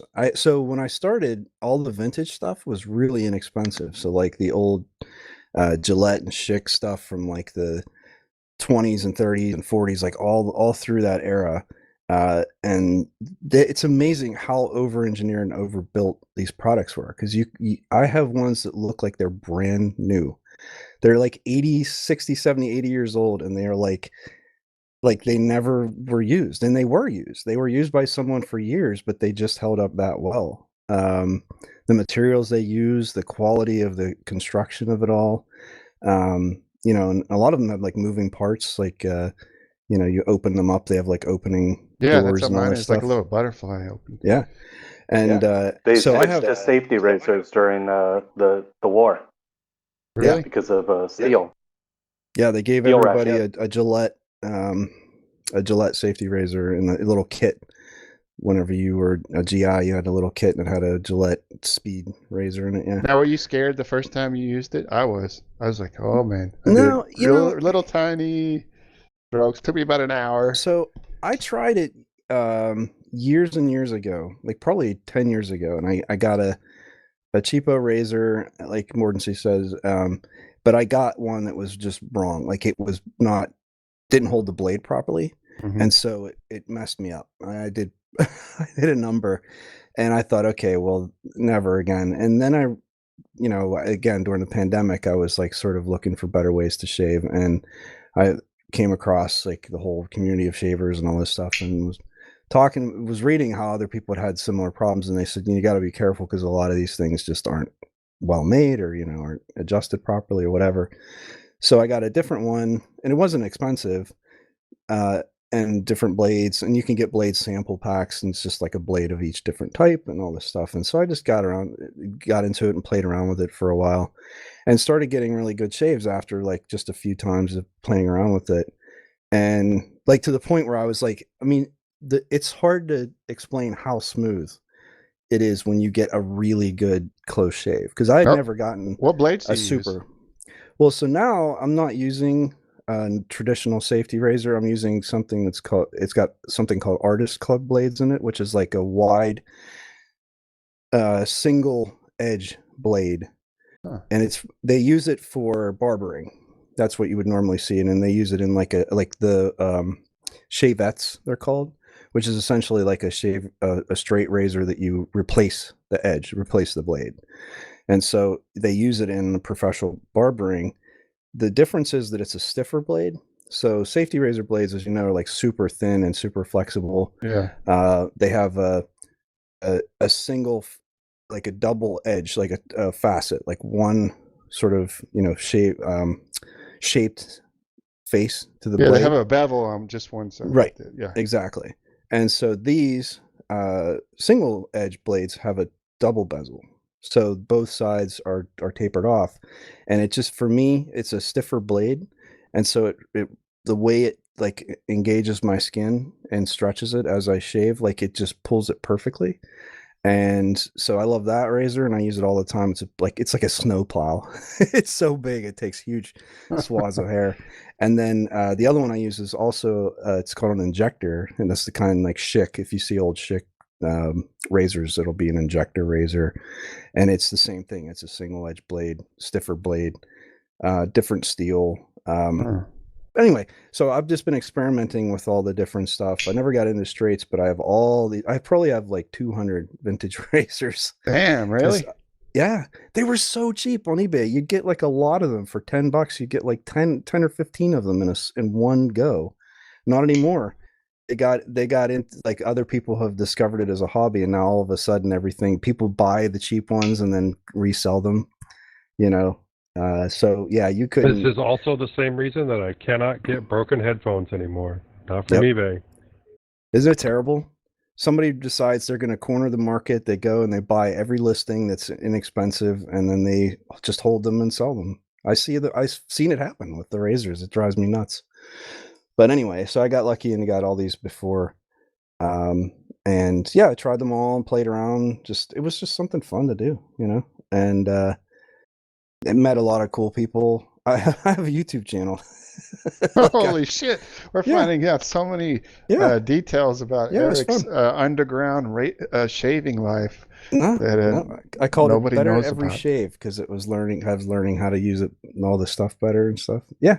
Do you guys like gather under bridges and shadowy places and trade No, it's a lot of tips very much like this. It's a bunch of older white guys just sit around and talk about shaving stuff.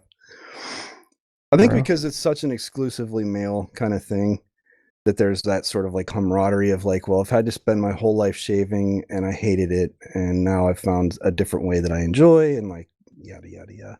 See, I've gone to the dark side. I've switched to an electric razor, and I just shave in the shower, and I got a you have a wet one? Yeah, Panasonic. It's a nice one too, and I started out with a cheap one, and it sucked, and so I didn't use it anymore. And then I read you need to get a really good electric razor if you want a nice shave because I had to keep on going over and over and over, and it just sucked. But I got a kind of a high, not real high end Panasonic, but upper end Panasonic. Is it the triple round blade thing, or is it a foil, or like? It's a foil, yeah. It's a foil, but it has. I've never used one of those. It has I forgot how many blades inside of it, under the foil, and man, that thing's awesome. But it was expensive, but it's awesome. Yeah.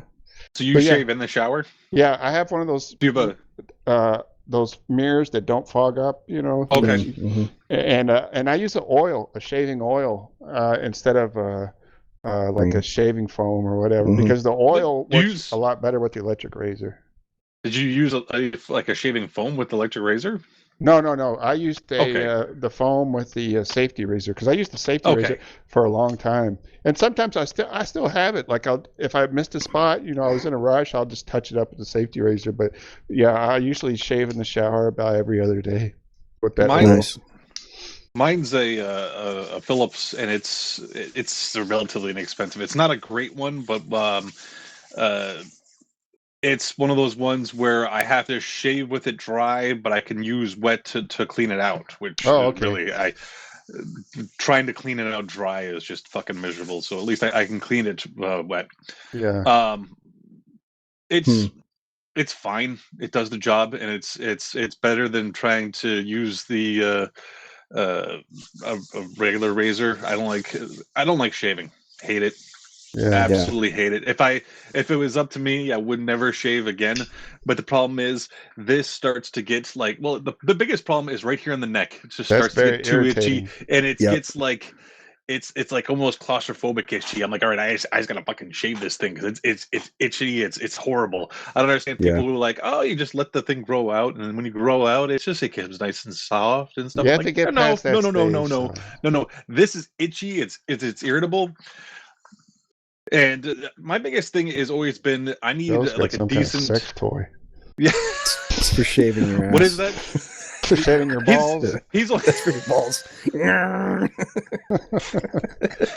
that's This horrifying. is the attachment for shaving your balls, okay? This is the one for manscaping? shaving your head. Are you sure? Yeah. Your head. What part of your head are you shaving? The right bald now, spot? none of it. Right now, none of it. That Balls. spot right there. My dad uses something like that. Yeah. But I'm just wondering, balls. There it is. Love it. Oh, okay. Do you like it? It's so Joe is good. shaving on the show. Yeah. Yeah, if it's a What are shame you that you shaving? can't see this, everybody. It's doing a good job. Holy cow. Look at that. Not live, but there is a video version. Of Joe that's shaving It's true. his doing a really balls? good job. My big thing is Balls. what do you? Is it like an aftershave, or there's something you use for any like razor burn? No, well, before I'll just jump ahead, just like I always do. I just use the oil to shave with, and it keeps my skin smooth. And you're not supposed to like wash it off afterwards. It just stays there. And you So wash your face before, but what is the type of oil that you use? let me look it up real quick. It's a specific shaving oil. And you just put a little in your hand. It smells kind of like lemon balm or something. I got it on Amazon, and it lasts forever because you just need a few drops. Hey guys, I'm gonna jump off. I gotta get to bed early tonight. But I just hope everyone has a good holiday, and I'll catch up with you guys soon. Yeah, you too, All buddy. right. All Have a right, good one. thanks. Good night, everybody. Merry Christmas. Give my best to Janelle and Lewis I will. Have a good night, everybody. and Fleetwood. It's called Alonzo's Sensational Shave. Oh, I think I've heard of that. Yeah. Have you? I'll put it in the show Shaving notes. oil. Pre-shave oil. Nice. Yeah, I've used some of that stuff. When I first started, I felt like I needed like all kinds of like prep and aftershave stuff and like all the balms and all this stuff. And like now, I do. I just use the soap shave, and then I do use an alcohol-based aftershave. And Which one? What do you use? so it's a company called Phoenix Artisan Accoutrements. It's one of the larger like little artisan brands. And it's my wife she can't handle strong smells. And like strong meaning like not for me, like not strong at all, but for her, like if I wear anything at all, it's too much. So I have one that they call it's Scene, like, which is Spanish for without. And it's just unscented. So I have a whole collection of ones that I use. Like if I'm leaving the house, after I shower, like right after I'm done shaving and stuff, I'll put on a normal aftershave that's like super aftershave just isn't as strong as cologne, but it's still strong enough that it's around, like I can smell it, and I enjoy it, like a lot of the fragrances and stuff I have. But for the most part, I use that one that's unscented. And there's just something about that, like the alcohol, and it has a little bit of skin treatment stuff in it as well, so it's not just alcohol. But yeah, it does a really good job in my face. Like 15 minutes later after I shave is just like it's baby smooth. I mean, it's unbelievable how good of a shave it is, and it lasts for, I shave probably every 4 days, 5 days, something like that. So, Honky, what do you use for I your? will say that it did well on the large areas, the firmer areas of the face. It did not do as well underneath the chin, where the that's skin's a little always bit been softer. my problem Yeah. with an electric is Electric right in these razors. spots. You have to Right here. know which way your hair is going, and you have a lot of weird grains going on your neck and under your chin Yeah. too. So, like, Is the foil one better on that? yes, it is. So my original razor was an Aldi, brand in it. Okay. I think it was like $19 electric razor, and that's why I quit I using can't an electric imagine why razor. that didn't go well. Yeah, really. But when I got back into it, I spent the money on a decent razor, and it's so much better. Like with that Aldi razor, I had to keep going on my neck and Yep. try to get the grain just right, and over, and it actually irritated my skin way worse than the safety razor ever did. But it felt more like it was pulling the hairs it's than it definitely was actually cutting them. definitely something you have to get used to in practice. So I think over the years I've bought 2 or 3 different ones, and I give them to my father-in-law or my brother-in-law because both of them will use, and they like electric razors, but I think it's because I get the triple blade ones like the Philips or the Norelco or whatever. And even the good ones, like the last one I got was over $100. It wasn't crap. Like it came with a stand-up charging base, and like had this whole cleaning routine thing it did. It was supposed to be amazing, and that's why I got it, because I was just so sick of having bad shaves. That one that I just used has like a wireless charger. Oh wow. And USB-C.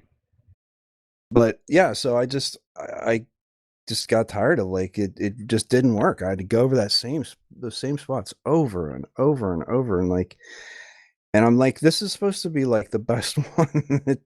And so I just gave up. But I have never tried the Braun style, like foil.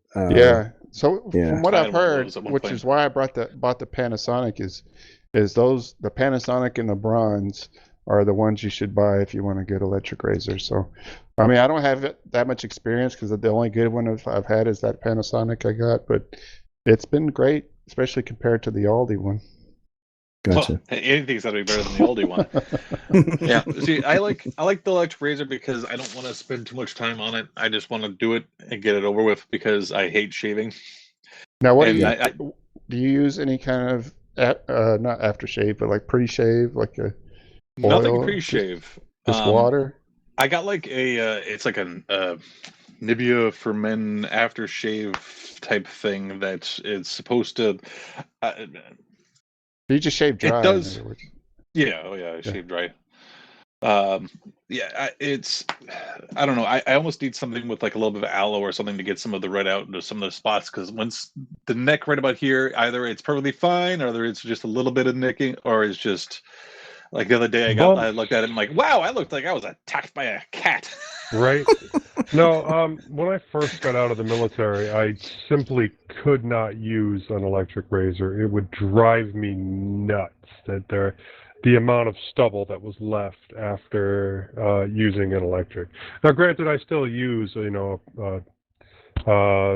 triple blade or quadruple blade. That's what the Dollar Shave Club has. Most days, but I am not as much of a stickler about it being baby smooth when I'm done with it. So I thought you were using something, Honky. Didn't you say you were using Astroglide? Shave with? That's what I thought. Hey, you know what? Nothing's better for a shave than some good old fashioned Astroglide. There's this crazy guy who shaves and makes these really silly shaving videos, and his secret ingredient is 3 drops of Astroglide. Is it really? Yeah, I swear. He mixes up this soap, and before he shaves, he does, now time for the secret ingredient, and he calls himself Silky Smooth. He's like a rocker guy, and he's got like long hair, and he's a total nut. And but yeah, it's like silky secret ingredient, and like it's so ridiculous. And he puts in 3 drops of it, and he has all these different colors and kinds of Astroglide. I'm like, dude, I actually asked him, I'm like, how many hundreds of bottles of Astroglide do you have? He's like, I don't just use them for shaving. I'm like, too much information. I didn't ask. There you go. Astroglide? All right, back to Linux. Well, do you want to talk about Linux for a little bit? Let's talk Sure. about Do we have any Linux topics? We were busy talking about Astroglide. I was going to ask Netminer what he's been up to as far as his Raspberry Pis, or. Yeah, we fired up the Pi 5. No, we didn't get the Pi 5 yet. I know you were trying to do Diet Pi on the Pi 4. Or MX Linux too, right? I just saw a Pi 400 on Facebook for $50. Cool. Before that, back to the Minnix getting all those computers and sending them back. We don't have to talk about that. Right. Wait. So I got too much change back from a restaurant here. I'd spent over 1,000. Well, I'd spent 500 and some baht, which is I don't know, $12, something like that. And they gave me back. I had trouble getting my bill to pay it, and multiple people touched the bill. And when it came back to me, my change from 1,000 baht was the bill and not the correct change. So they overpaid me. And I went back and, not speaking Thai, tried to get them to fix it. And they're like, no. And they're trying to show me that they paid me the right amount. And the girl behind the counter was like, oh, I gave you the wrong change. She spoke a little English. She was like, that comes out of my pocket. Yeah, exactly. Like, thank you. See, Joe? You're always getting on me. Yes. No. I still get on you for the corporate company sending you the wrong item after messing up your order. A corporate company. It could have, it's Amazon. It could have been an individual seller, and they spent their life savings on these computers. Eric, and you were already having problems getting the item you actually purchased from them. No, their fault, 100%. Eric, for reference, Danny bought on Amazon. He bought like a mini PC on Amazon, and instead of them sending him one, they sent him a box that had how many in there? 32. 32 of these mini computers in there, and he kept his one and sent the box back to them like a good newbie. Listen, I do the same thing. Mine. No. I do the same thing, and like you said, with that coming out of their pocket, I know that it does. I've had the same thing happen where someone has overpaid me back, and I'm like, "You want it?" But I didn't leave. It was like I looked at it, and I'm like, That is integrity and character. Sending back computers to a corporation that you're already having problems with, who sent you the wrong amount? No. There's no moral dilemma in my mind about that. We don't They're know my it was computers. a corporation. I don't know where you're getting this from. Look. While you're are there decent electronic stores where you're at? Mordancy? I don't know. She won't take me to them, so I'm trying to find out on my own because she's mad when I talk to people here. So. So wow. You have to wait for her to take you to the store. Look, I want to know what mini. She didn't take me last year. Oh, she better take you this year. I'm on my own. I have a train card, but she got mad because I've been making friends and talking to people. Well, now that you're all shaved, it's because you look young, all of them and you are can pick women. up these young women. Because you keep talking to the women folk. Yes, because they're the only ones hanging out in the middle of the week. all the guys are working. That's right. But you definitely need to find all the friends she has that I could hang out with last year. They were all guys, and they worked every day. But I didn't get to. I got to hang out with them like a couple times the entire time I was here last year. See, Netminer already had the solution to this. Last time he told you. Yeah, she wasn't happy about that. That's the first person I met was Anna. she's a lady boy. But she's not. She wasn't happy about that either. Okay. No. Why not? Oriental magic.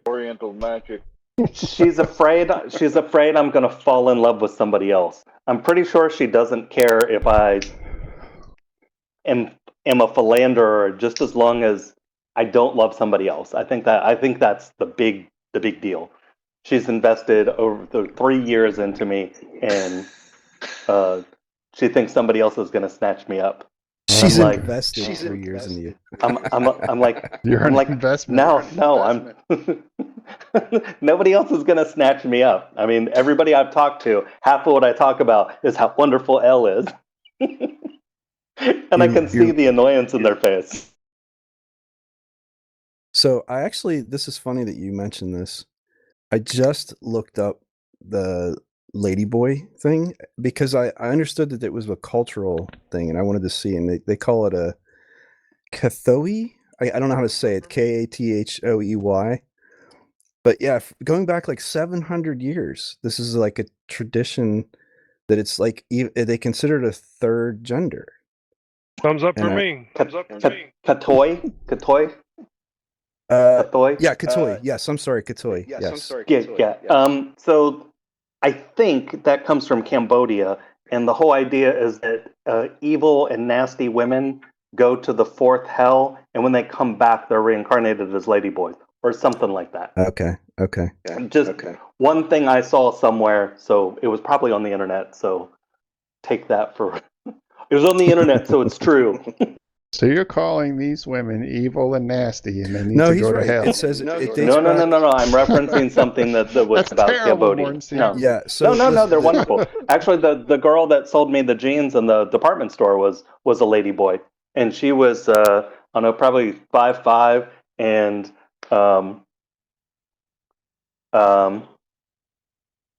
if you didn't realize she was a lady boy, she was you'd be surprised if you didn't realize that right away. Yeah, it's so because she was very When I beautiful. take a picture of my balls. Sorry.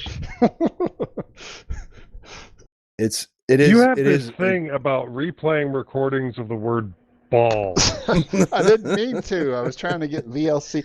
VLC is messed up to where it's like plays all real balls low all recording. the time? No, it's just balls. That's going to get replayed back. to You know it. You should see his desktop. Balls. It's all balls all the time. Balls.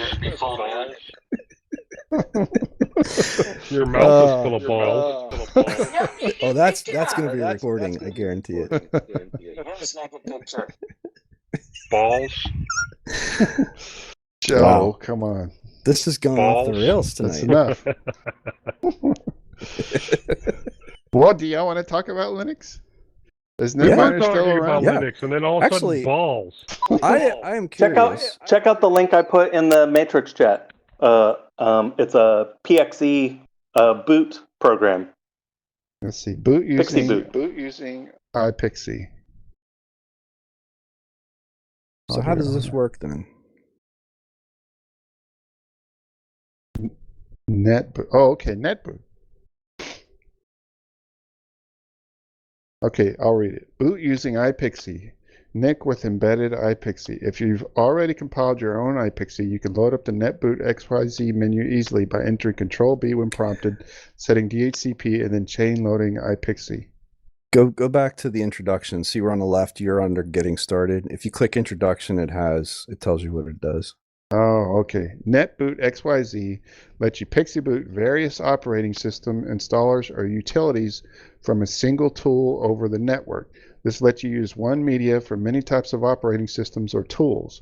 The iPXE project is used to provide a user-friendly menu from within the BIOS that lets you easily choose the operating system you want, along with any specific types of versions or bootable flags.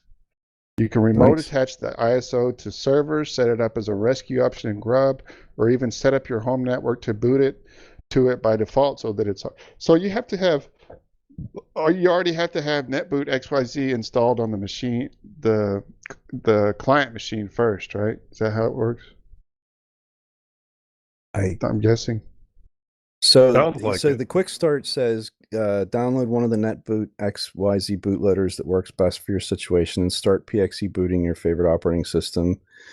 The bootloaders are precompiled versions of the latest iPXE that will allow you to PXE boot, and then it gives you an address, and if you have DHCP, so it just explains like. So does it replace your regular bootloader on your computer? I think it would come after it though, wouldn't it? Like you'd call you have to to at this. least boot network. I mean, some things are going to have to boot before this works. Network is going to have to work. Mm-hmm. So it's going to have to be pointing to a location, and so they have. Look at the menu. They have booting from USB, booting from an ISO, booting from iPXE, booting from Grub, QEMU, TFTP, VMware. So they give you all these different options to where does the you're network starting. come in from? I think once you start this, so if you were to boot from like an ISO and then instantiate this, then it's going to call out to wherever you're hosting the stuff. I mean, that's would seem like the way it would work. So how would this help you if you're setting up a lot of machines, or if you were switching between different operating things? system specifically on your machine? I could see how that would be useful. Yeah, because no one else would know how to turn on your computer. So would you have a host machine somewhere that serves iPXE, and then you connect to it from this netboot XYZ menu? Is that how it works? Like, say you got 10 computers in your office, and then you have a host computer in your server room. Joe's right. You're saying you're booted up. You do DHCP, and then they have a command chain, and then they're pointing it to boot.netboot.xyz. So if you don't have DHCP network, then you have to manually set your network stuff. And they talk about whether or not it supports HTTPS. So Mordancy said, look at this link in the matrix, and then he just disappears. Oh, he wanted us to discuss it while he walked away. So netboot.xyz is a hosted service, and then they talk about self-hosting. So I guess the netboot, they must provide images at that address, at that netboot.xyz. So you're pointing to it, and then they give you all of the access, I guess, and they show in that menu in the introduction, there's a screenshot where it shows all the different, like Arch, CentOS, CoreOS. So you have to have Fedora. A site set up already. It says you can generate your own self-hosted environment using the same tooling to generate the hosted site. So you need a site somewhere if you're not using the netboot XYZ site. Yeah. I see. Okay. That makes more sense now. So is that following the same lines as, what was it, when you use that web-based OS? Yeah, that's what they're saying. So if you go to it's kind of like that, at least using the Pixie boot version of this. Yeah, if you're using netboot, it says your favorite operating systems in one place, simple to use, enables you to boot into many types of operating systems using lightweight tooling to get you up and running as soon as possible. Evaluate, install, rescue, so you can use it to. Yeah, go ahead. Oh, I'm sorry.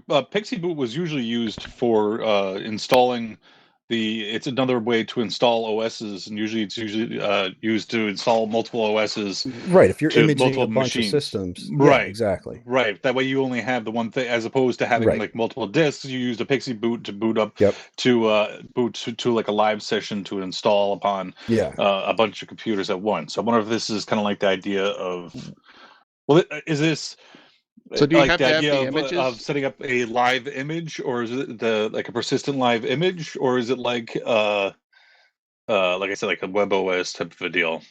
I bet. Or is there a difference? I bet if you are using netboot XYZ, like their site, it's probably just pointing to the download link from the official Debian or Fedora repo or whatever for the ISO, instead of hosting the ISOs themselves. Yeah, and I don't think they're really giving you. It's really just hosting the Pixie boot process. It doesn't look like they're letting you have a persistent storage setup or anything like that. Like, this is very much a evaluate, install, or rescue. So you can boot from it and use it in live mode, but it's not going to be persistent. You can use that to install or evaluate, and then also rescue. So you could live boot and then do like a chmod or chroot, to root, something like that, maybe. Or like Joe said, you at least need to have a network connection set up before this even runs. I think you'd probably do.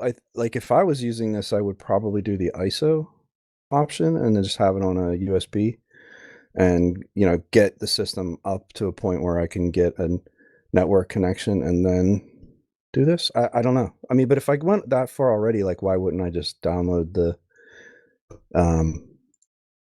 ISO that I wanted?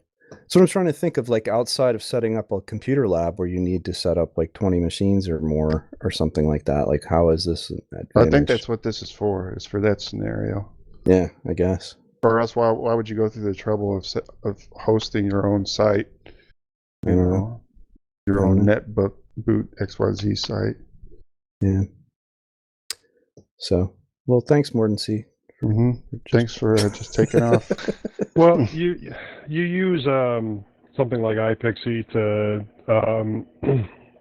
load up tails on a remote system, and then you could do that, yeah. And then at the end of it, you know, Tails goes back. When you're done with Tails, it goes back to what it originally was. Anyway, you know, nothing is persistent unless you add some iPXE will still be persistent on the machine itself, right? Right. iPXE will still be persistent on the client. But then you can't even prove that the person was running Tails unless they put the script in to automatically connect to Tails. So would you put iPXE on a USB then and boot from that, say like in a computer lab, and then have it load reach a out to Tails your session? version of Tails on your home server, and then when you're done, everything you did is gone. It's an extra layer of obfuscation. I could see that. If the computer you're using lets you boot from USB. So another Linux topic that occurred to me, and I don't think I've been here long enough to know what your preferences are, but we don't have to go into great depth with each person, but I'm just curious, like, what you use as a daily driver in terms of like distro and desktop. I use Fedora. Do you really need me to say? Well, nobody Mint here and cinnamon uses Mint. Mint. It's trash. But we all use. Well, that's what I'm using too. I'm using Mint Cinnamon. I use Mint Cinnamon. On this laptop I do. On the new tablet I'm using Fedora. But all of my machines I also install Mate. I don't install Mint Mate. I install the Cinnamon version of Mint, and then I install Mate as well. But that's so that I can like spin off another desktop using X2Go or something like that. Or if I'm having trouble with a graphics card, then I can load up Mint, which is a lot better than the non-hardware accelerated version of Cinnamon. So in the spectrum of devices you have, you tend to you have Mint as a base with Cinnamon, and then you'll put Mate on as well. Okay. Yeah. I do have one machine that is running that Cinnamon Ubuntu. Okay. Yeah. I haven't looked at that lately. Yeah. For a couple years, I don't think. It's pretty good. I mean, there's small differences, but unless you're looking for it, you really don't see the Fedora Cinnamon sounds pretty good too. What are you running? Is Netminer still awake with us? Or? Yeah. What are you running as your daily driver? Eric is asking. MX? I'm running MX on x86, and I'm running. I haven't switched out of PiOS on the Pi 4. Okay. Have you tried that new MX Linux for Raspberry Pi yet? Have not tried. Haven't done much. No, I was dealing with some other stuff last week, and this week I've been kind of knocked back by the accident. So you're happy with MX Linux as your daily driver, pretty much. Yeah, MX XFCE to be precise. Right. Netminer, do you use a desktop or a laptop?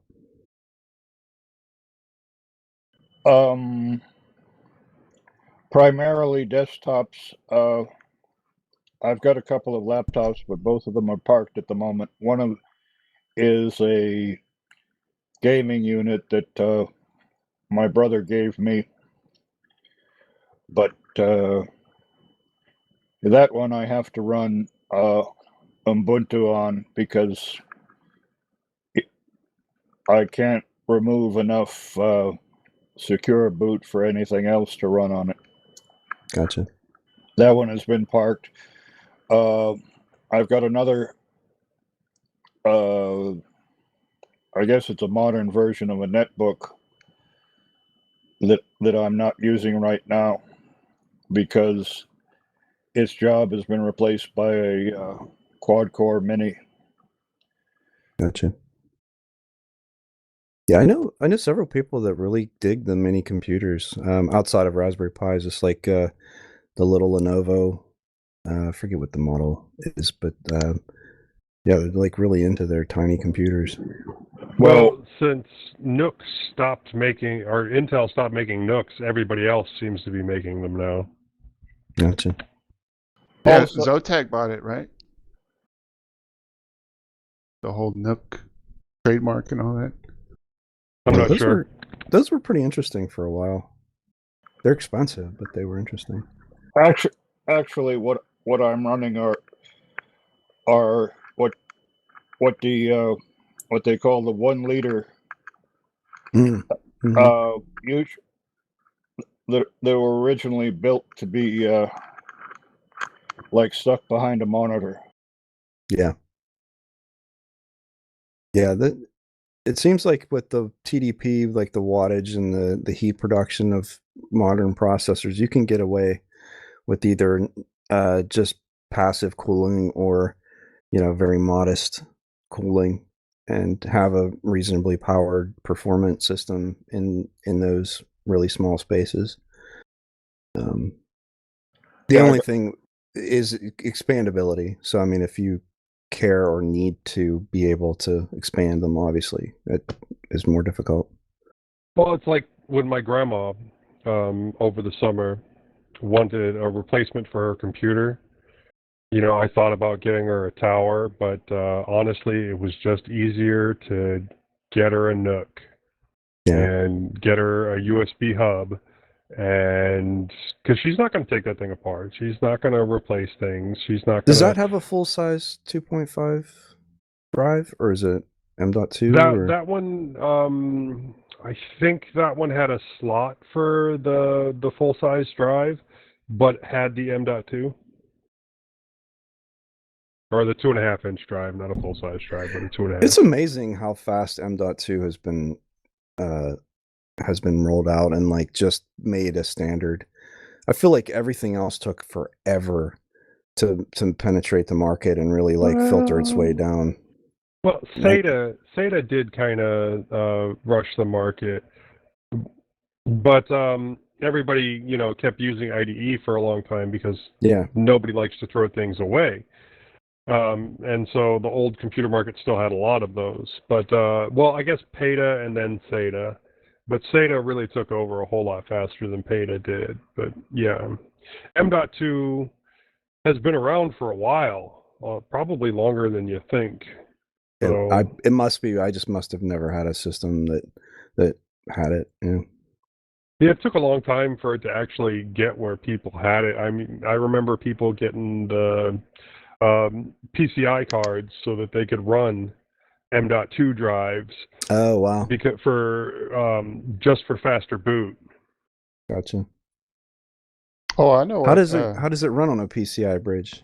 I haven't done that, but I guess if you're using like an X16, it would be pretty darn fast. Yeah, I get X16 is probably wide enough bandwidth that you don't even really run up against it. And with the older M.2s, I'm sure good point. The 4s and the 8s weren't bad either. Yeah.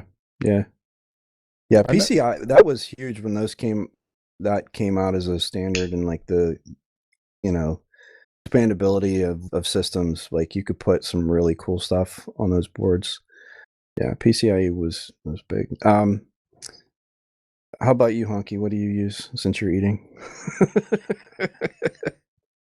Sorry, man. You said you don't have anything new. You've made that comment. Manjaro. Okay. Most are running Manjaro. I have an older one here that's running Bunsen Labs, but What desktop do you like? Enlightenment. Oh wow. Okay. I put Enlightenment on most. Wow. Yeah. I know what you're using.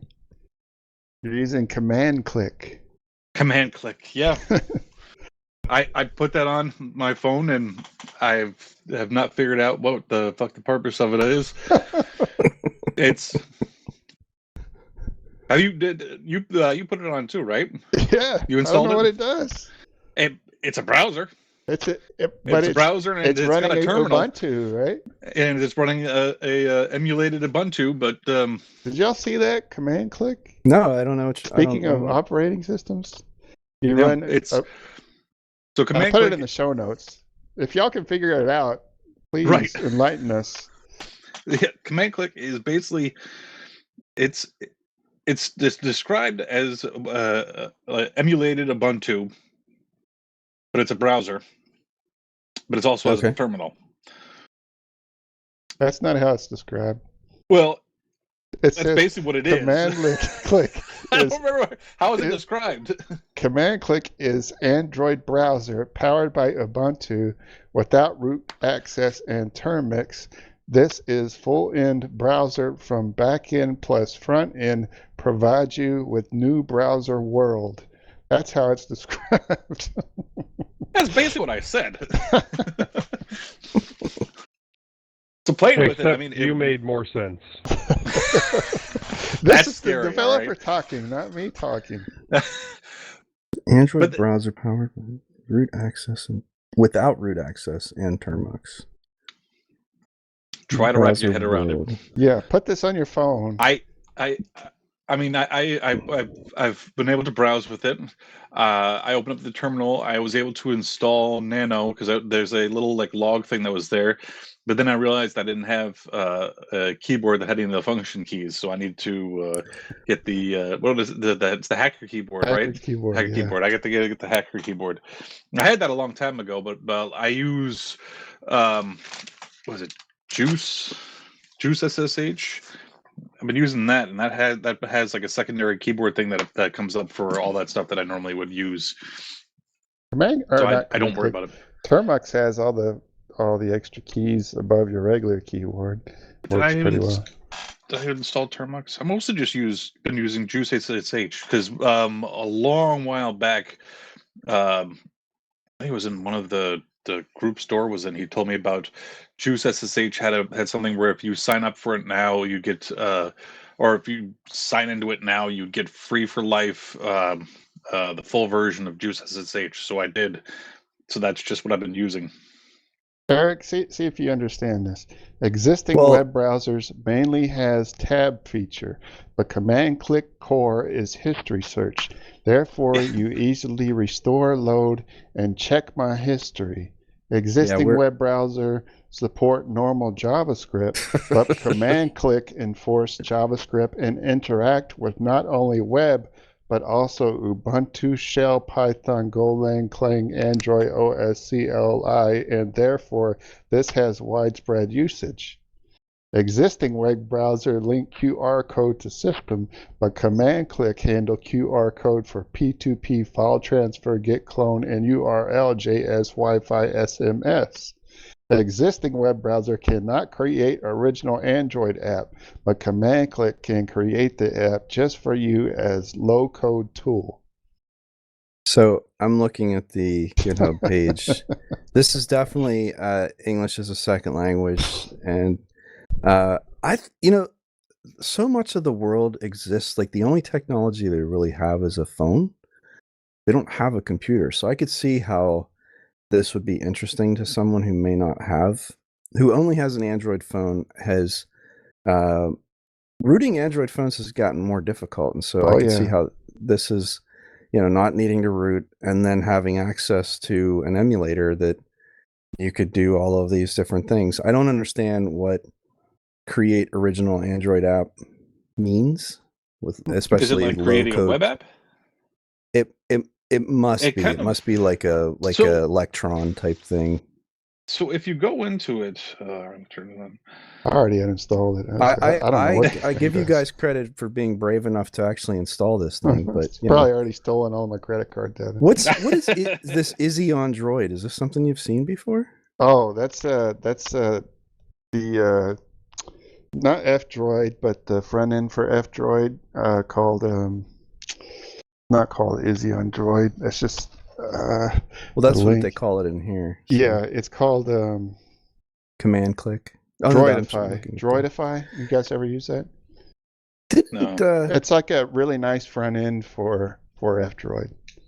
Didn't fdroid just implode or something? Oh, that's right. There is some crazy fdroid drama. Like somebody owns it and like is ignoring all of the contributors and like did something goofy. I don't know the real story. Yeah, they did. There was some major fdroid drama that says, what did they say? They actually posted it on their GitLab page as like a weird issue that they filed. That they pushed to their GitLab. Wow. It says, at fdroid, all of us are accountable to the community, and the central decision-making body within fdroid is the fdroid board. Hans has turned Comco, Community Council, into nothing but a farce by repeatedly refusing to acknowledge a clear board decision and fundamentally undermining our community authority and ability to function, marking another chapter in a long history of problematic unilateral actions for which he refuses to accept any accountability. Sadly, this leaves us no choice but to resign from Community Council and either leave fdroid or take an indefinite break from our duties, respectively, effective immediately. Wow. Pretty crazy. But it's open source. Can't we just fork it? Yeah, you can. I mean, it's and all the community council like weighs in. I'll post this in the show notes and you can read their comments. But it's weird. I don't know. So I don't know what's gonna. And who is Hans? Is he like the original starter of fdroid? Hans Gruber. He got thrown off the Nakatomi Tower. This is the kind of stuff I did it first. Like I insist that my clients own their domain, their like hosting details. Like they need to have all this stuff and they need to own it and control it, because I've seen so many dickhead developers and just random people that hold customers hostage, where they're just like, well, you don't know how to access anything, so it's unbelievable. Open source is definitely not immune from that type of attitude either. Yeah, I've seen the same kind of drama. God, what was it? I'm trying to think now. This happened not that long ago where someone owned the domain. It's one of the Ubuntu flavors. If you go to the one website, it's the wrong website. And maybe it's not an Ubuntu flavor, but it is a Linux project. It's a distribution, and like if you go to the one website, this one jerk off who owns the domain would not release it to them. So it's the one that you find when you search. It's the top result, but that's not the right website. You have to go to a different one. So was he the original project lead or something? It could have just been someone who was volunteered to help them set up their website or something. Well, either that or he was just in the right place at the right time and was able to grab the domain when it was between contracts. God, who is that? That's happened. Yeah, I think it's one of the Ubuntu flavors. I can't remember. Anyway, it is exactly that, and I've seen it not only with just go ahead. Didn't somebody buy up Google.com that way? Did they really? Well, this isn't a squatter. This is someone who was involved and had a disagreement with the project, and they were just like, well, oh well. Which one was it? I'm trying to find it because it sounds familiar. It does. It's not Budgie. Yeah, I don't even know what to search for, to be honest. I'm gonna have to reprint. Is it Lubuntu? Maybe it's Lubuntu. Oh, maybe. Yes, there's a Lubuntu.me and a Lubuntu.net. Lubuntu.me is not the right one, I don't think. or lubuntu.net. One of the two is wrong, and yeah, one of them is just the guy who would not like Release the domain wasn't there name? some issue with Lubuntu because Lubuntu went from yeah, it's it .net. was Yeah, it went from LXDE to LXQT. Right, because Yeah, LXDE so yes, basically just kind of went away. Yeah, lubuntu.net, if you go there, their latest download is 1904. Now, fortunately, it's not the top result anymore, but for years it was the top one, and you'd go to it and it was like it's still set up as a full Ubuntu website. It has all the documentation, all this stuff. It's just out of date now. But yeah, and it was I asked at some point, and it was just like, yeah, this guy's just a dick. Okay, I posted a link to the history of what happened in the show notes down at the bottom. Oh, you did? Okay. Yeah. So the official is lubuntu.me. Mm-hmm. It's registered by Canonical. So, okay. Just real quick back to the what the hell is this? Command click. So it's got these little QR. You Yeah, can't it's see just anything. full of It's got all the little QR codes. things, but the QR codes are almost like set up as like web apps. So one is like Google Translate. One is copy link. Yeah, so I think that's what it's talking about. Is you could almost create like almost bookmark style web apps or whatever. Well, how do you scan the QR codes if it's on your phone? I don't understand the point of the fucking QR codes at all. Because So as soon as I'm I not sure. installed Maybe it, the QR code is linked to like you could share it. I don't know. I don't as know soon the as I point of a installed QR code. commandclick, it filled up my photo gallery with all these fucking Yep. QR codes, and I was like, "What the Right. hell is this?" Wow. Did they go away when you Weird. deleted it? Because I'm just uninstalling it now. Well, I you basically need, kept you it need on to there keep so we it can talk installed to it. because you're supposed to figure it out and tell us what it does. No. I made it this far. This is as far as I go. You made it farther than most of us, I'm sure. I have to go back and I have to delete all the goddamn QR code images. Fuck it. We need to talk about the movie. See if they work with something else. Oh, I Those forgot QR about that. codes. Where See do if they work go? with a different browser. I don't Where do want they to. go? If you look at it, what is it? A URL or? I don't know. I don't know about the URL code, but the click the button and it would take you to a URL. Yeah. Because I mean, if you there are apps where you like if you point it at a QR code, it shows you. It's not always just a URL. Like it can have like other stuff in it. Anyway, it doesn't matter. It's gone now. Go on to the movie. So the movie we watched this time around was Tomorrowland. Mm-hmm. From, let me scroll up to figure out which year it was from. Actually, it should be right there. 2015. Wasn't even another thing. 2015. Let's see. Do we have the IMDb open? Hugh Laurie. Yeah, well, it's what's his face? George Clooney, Hugh Laurie, and a bunch of other people I've never heard of before. House. Oh, that's right. Hugh Laurie was a bad guy. I forgot. Yeah. Yes. Yep. Does anyone want to give the synopsis? Because I think it's. Who picked this? Is there a quick and dirty version of a synopsis? Because most of the movie is trying to explain what The premise it of is. the movie. Yeah. I'll try to explain it real quick if I can. I'll give a basic outline.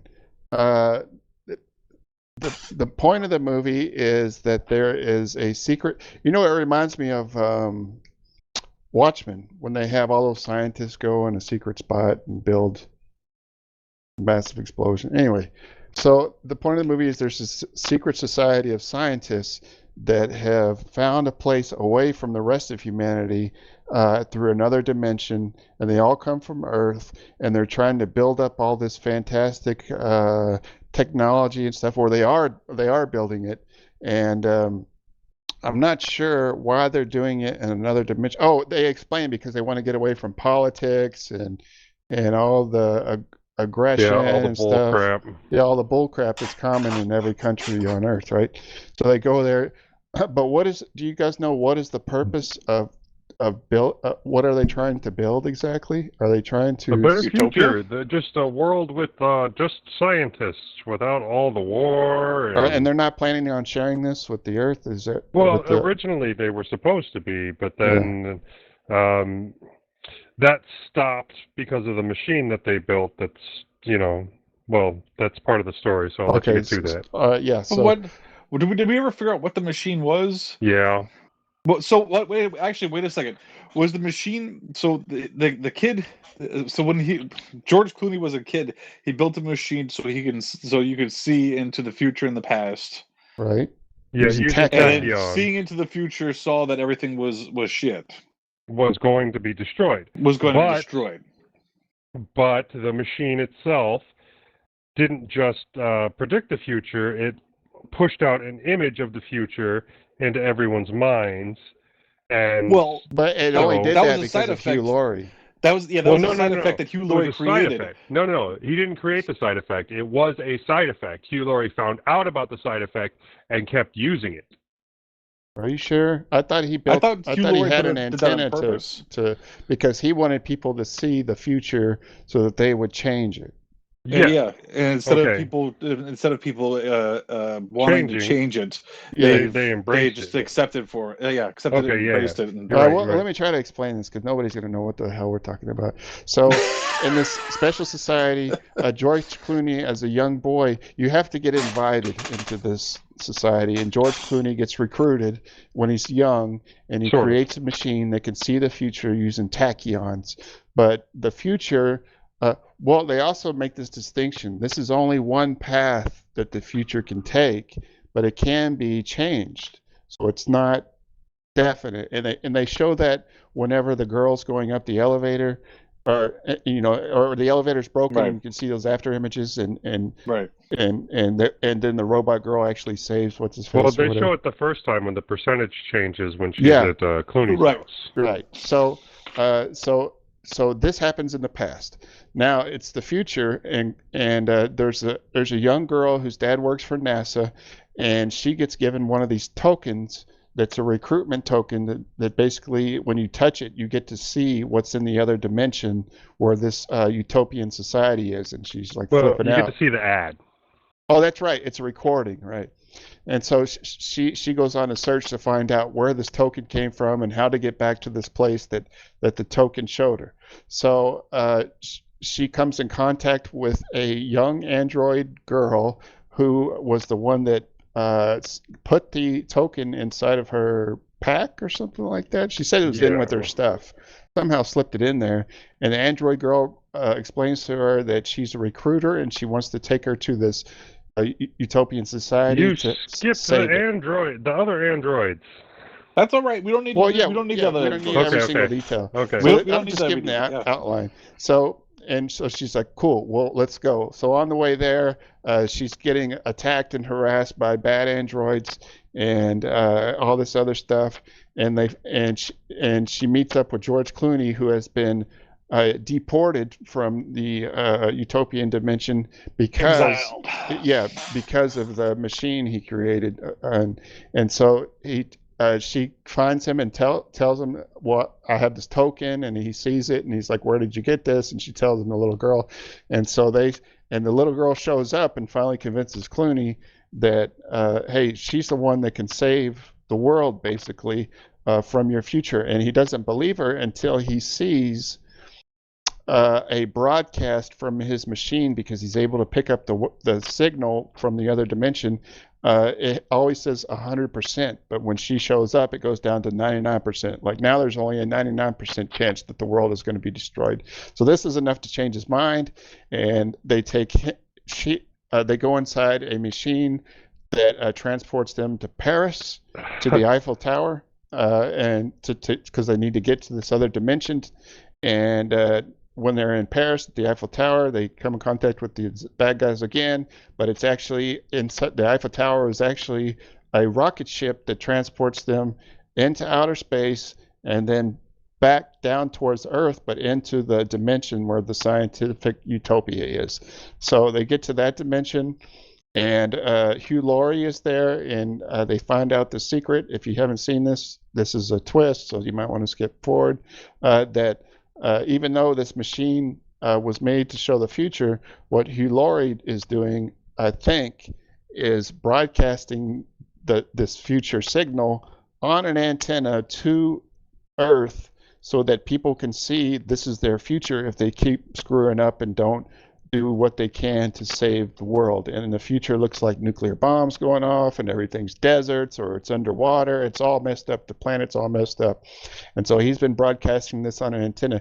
But instead of actually doing something to change the Earth, they have packaged this dystopian idea and used it to make video games, basically to profit off of it with movies, video games, survival gear, whatever they can, instead of actually doing something to make this a better world, because it pays more currently now to take advantage of it and exploit it than it would than looking at the long term and actually doing something to save the Earth. And the little girl who goes with who is given the token, well, she's not really little, right? She's driving and stuff. Who's given the token is who is supposed to save the world, supposedly, figures this out, that this is what's happening, and this is what Hugh Laurie is doing. And so they need to destroy this antenna that's broadcasting this message to the Earth.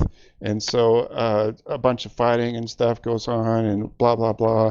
And eventually they kind of destroy the antenna and everything gets saved. And in the process, they want to start a new batch of scientists and young people like that to start on the problem of how to save the Earth from like climate change and nuclear war and things like that at the end. And they show them all giving them tokens and going out through the world and spreading these tokens to other people to recruit them.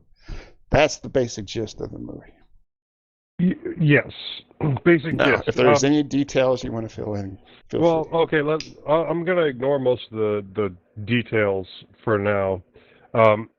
But for me, there was so much story to this with not enough character build. Like, the movie should have been almost twice as long so that you actually felt a connection with the stuff that was there. Well, that I instead feel of like just it being raced through is what it felt like. Yeah, that and I don't know. Just so much subtext, so much understories. You know, like the scientists were the rich elite. We don't care that everybody else was going to die. Well, even so, why did Tomorrowland in the recruitment video look like a great place, and then Tomorrowland in reality looked like a fucking Hubble where there was nobody there? Not only that, but it's like a military dictatorship. There's one guy, even when he was looking into his past, it was somewhere great. And then when he gets there, it's like it's Hugh Laurie and a bunch of robots. That's it. That's because it's been like 40 years or something, and they've stagnated. And a lot of those places they aren't going into, so they aren't getting cleaned, which is why everything looked grimy and dusty. What happened to everybody, all the people? This is that subtext again. Now, all of those people, you know, okay, some of them went back, I'm sure. Some of them just got stuck doing their own thing. That's part of that whole build thing that they should have done there. Yeah, Joe's saying this is part of the problem, is that you're left with this questions because they don't really answer them throughout the movie. And not only do they not answer them, they don't really even give you clues to go on as to exactly what happened to Tomorrowland, you know? Yeah, because in the end, you only saw, one scientist and a bunch of soldiers. Right. And I like the fact that Hugh Laurie's answer to most of the time was just banish them from Tomorrowland. Just banish them. Yet those fucking robots, anytime they saw somebody at the retro shop, all those robots just fucking disintegrated everybody. Human being just zap, zap, zap, zap, zap, Well, dust. Not even a blink. No, These people are like, those we're just gonna send you away. We're not gonna bother trying to kill you or anything. No, Go away. Shoo away. federal agent robots, when they first got there, they weren't trying to kill the cops. They were saying, okay, we're taking this over, don't search through, we'll take care of it. And then they didn't kill the cops until after they found that android skull. Now, all these robots, Right, but that was only there for like a minute. in the Earth dimension, their whole purpose is to prevent people from finding out about this Tomorrowland, right? Am I right saying that? Is that why they're Probably. there? Like the comic book shop or the More or hobby less, shop yeah. or whatever. They purposely had that token on their website, so if somebody found it, they would bring it to them to find out more about it, and then they could be eliminated or whatever. So. Yeah, well, I think they wanted to figure out where they knew that the little girl was out there and she was still working. What was Still the little girl's recruiting. name? Athena. That's it. That Athena was still out there recruiting, and they just wanted. It was kind of like a honeypot for finding out where she is. Yeah. So, I mean, I like the movie. Like I said, a lot of I things. I like the movie too. I'm just saying that it would have done better as a longer movie with some more explanations, some more character fill, because you really didn't feel a whole lot of attachment to the George Clooney character until, they did start getting into his past and everything, and that was really, really late into the film. But then you don't really feel any attachment to the girl's father the way that she does. You don't feel any attachment really to the girl because nothing gets explained about her other than she was an activist that went to jail for a day and got a pen. And there was supposed to be a tender moment when, spoiler, Athena gets blasted and George Clooney is holding her, and I was like, I could care less that she's dead. Exactly. There was very little Athena build. There was enough Athena build that you could understand that she was a robot and that she was kind of getting outside the bounds of her programming, and she actually had a thought or two of her own. But you didn't care because you didn't know the character.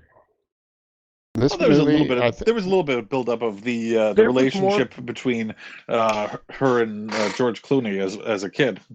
There was more build of her than there really was of anybody else, of Athena. And even still, I just didn't really feel that attachment to the character. All right.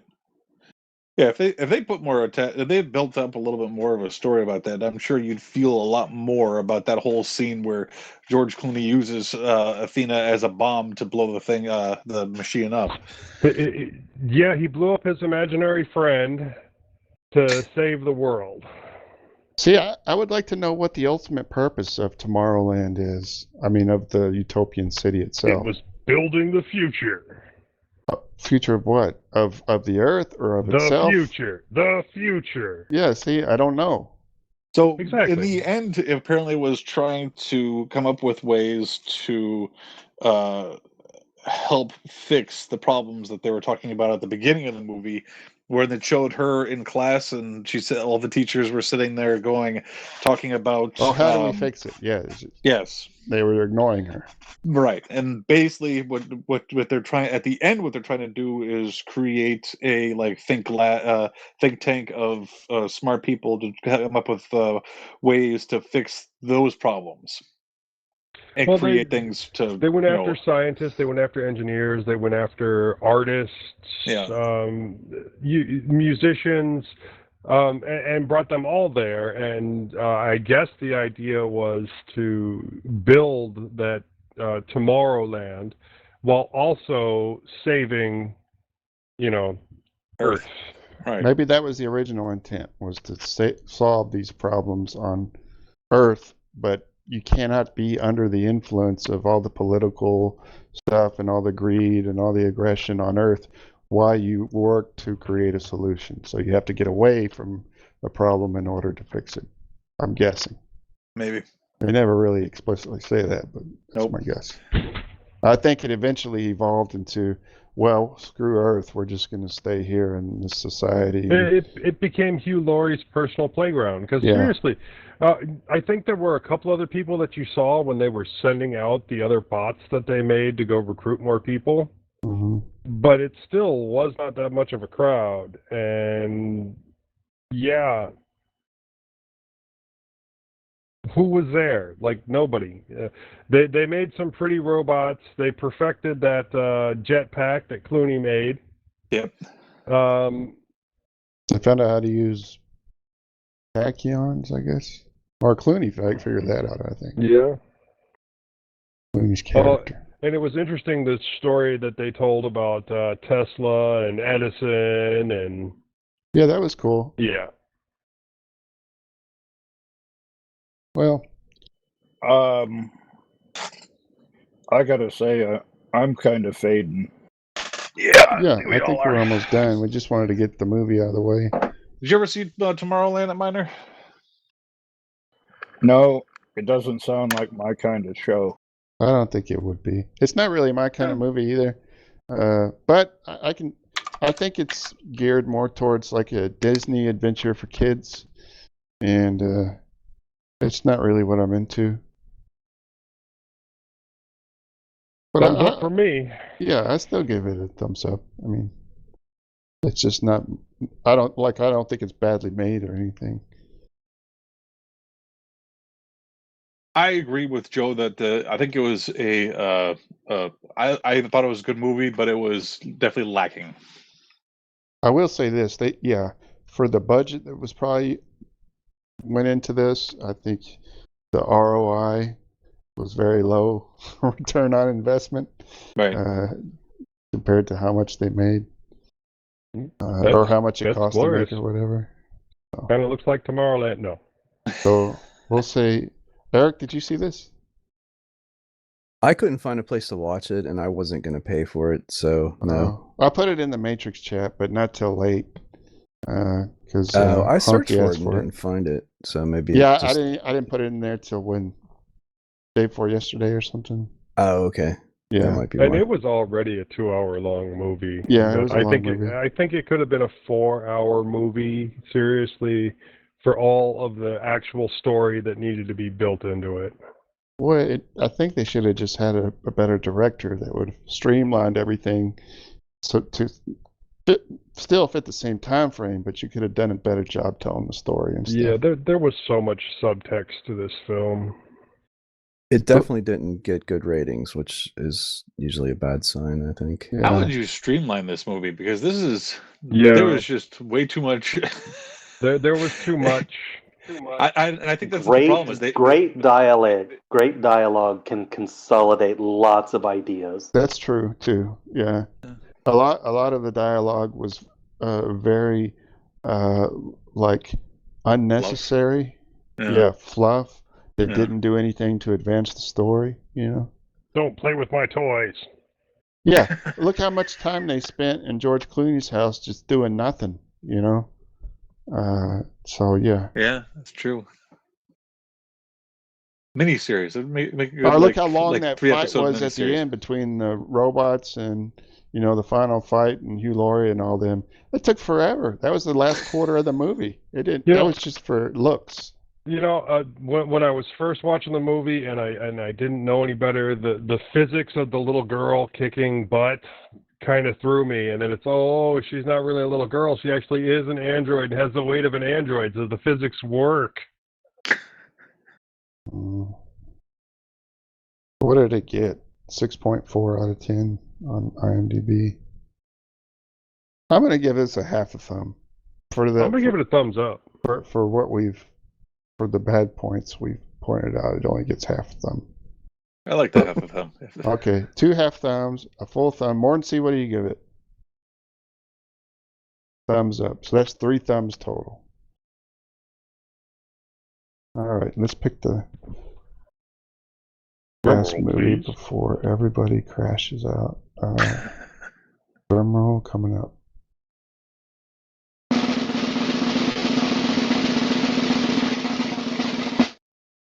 Let me get the script ready. Okay. It says Cyber Tracker 2 from 1995. Oh no. Was Cyber Tracker, was that with Don the Dragon Wilson? Yes. Oh, well that was a good one. No, it wasn't. Tracker. Yeah, that was with Don the Dragon Wilson. The second one has Don the Dragon Wilson in it too. Any movie with Don the Dragon Wilson is worth seeing. Is it so? A Secret Service agent battles an arms dealer who is creating a cyborg army.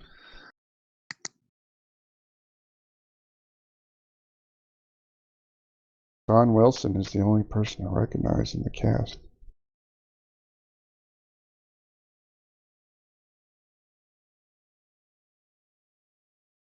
Well, there you go. That's the only synopsis it gives us. Do you need any more than that? I guess not. All you needed was Don the Dragon Wilson. What, one of them says good, but not as good as the first. Uh-oh. Oh, wow. Wow. So there's where the bar is set. That's the first one. Tomorrowland's looking better and better. I have to look up Dawn the Dragon Wilson. Oh, but You another don't know one who says Dawn the Dragon Wilson another is? review starts out about as good as Cyber Tracker 1. I have to be honest. They gave You it 3 guys stars. you're definitely stretching my the landscape of cinema for me. There's so many movies that you guys have either talked about that I literally have never. I'm going to name a couple of movies, and if you haven't watched them, you need to correct this. Hold on, let me Not open a that note. bird movie. No, Let I'm me not, open a note. I'm not going to put that on there. That is my joke Oh, movie. Birdemic? Yes, Birdemic is awesome, but it's not on this list. Thanks, Not darling. awesome. No, it's, All right, movie. let's It's not awesome. It's not even a Yes, movie. of course I've seen Labyrinth.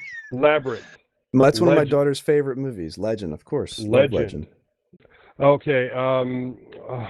Enter the Dragon. Yes, of course. Gunhead.